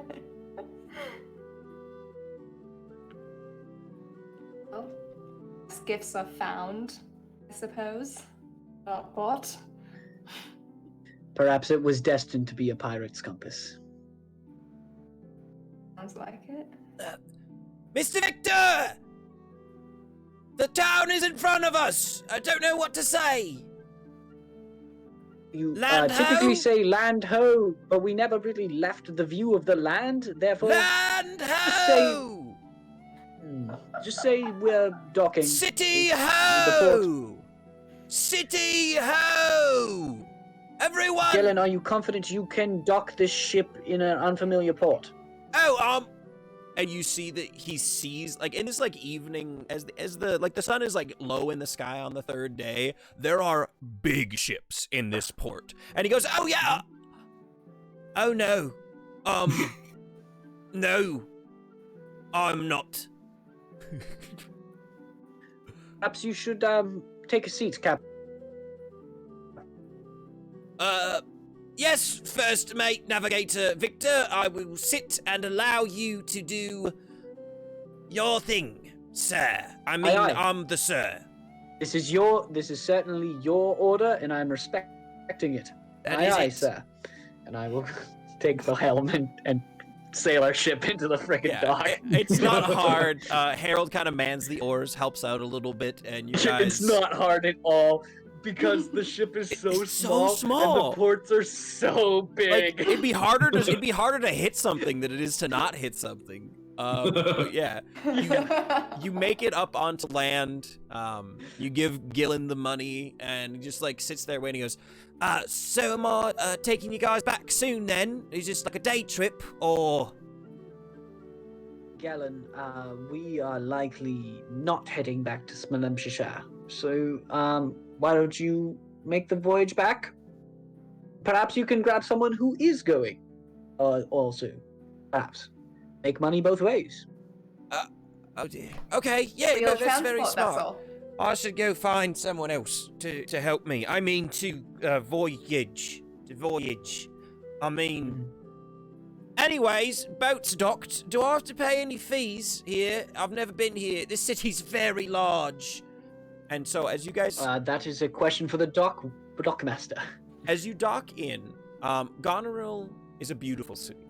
It is a city with a large port, a number of docks designed for freighter, like large freight ships, cargo ships, war vessels. There is a shipyard itself where vessels are built here. This is a very much the biggest shipping city on the south side of Westgar. And it is built into the mountains, into and back from the mountains. And the ocean almost seems to come into the city itself, and half of the city is built into the mountains on the east side, and half of the city is built into the mountains on the west side. And the further you go, the thinner the river, like the thinner the inlet becomes, until eventually it does reach the back of the city. It is an absolutely beautiful place. Our buildings are very ornate. The buildings are built up so high that there are like catwalks where you have to walk from one building to get to the next building. It is like nothing any of you have ever seen except Harold. You've probably been here before on one of your trips, because this is normally where people go to and from Groma. And Victor, you've been here more times than you can count. I Challenge have a Jaws timeshare on here, the floor. essentially. Yeah. And so as you guys get onto the dock, and you kind of lead Gillen towards the dock master, Victor, you see a beautiful ship. An absolutely gorgeous ship. It's nothing you've ever seen before. It seems to be called the Seafoam. And as you look up at the front of the ship, you see a man smiling down, staring at you, Victor, directly at you. And it takes you a second to realize who it is, but you know this guy. This is Jatham. Jatham the Sea Snake. And he was a member of the Sweet Surrender, and the first one to leave after Sybil took over.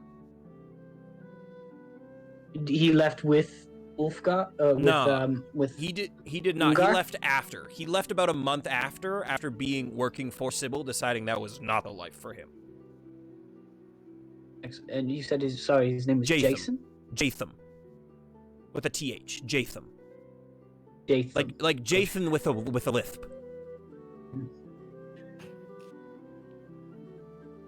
Sea Snake. Victor St. John, by the gods, it's been an age. You have aged terribly, my friend. Can you do the hair thing? Can you still do the hair thing? Stick around and find out, perhaps.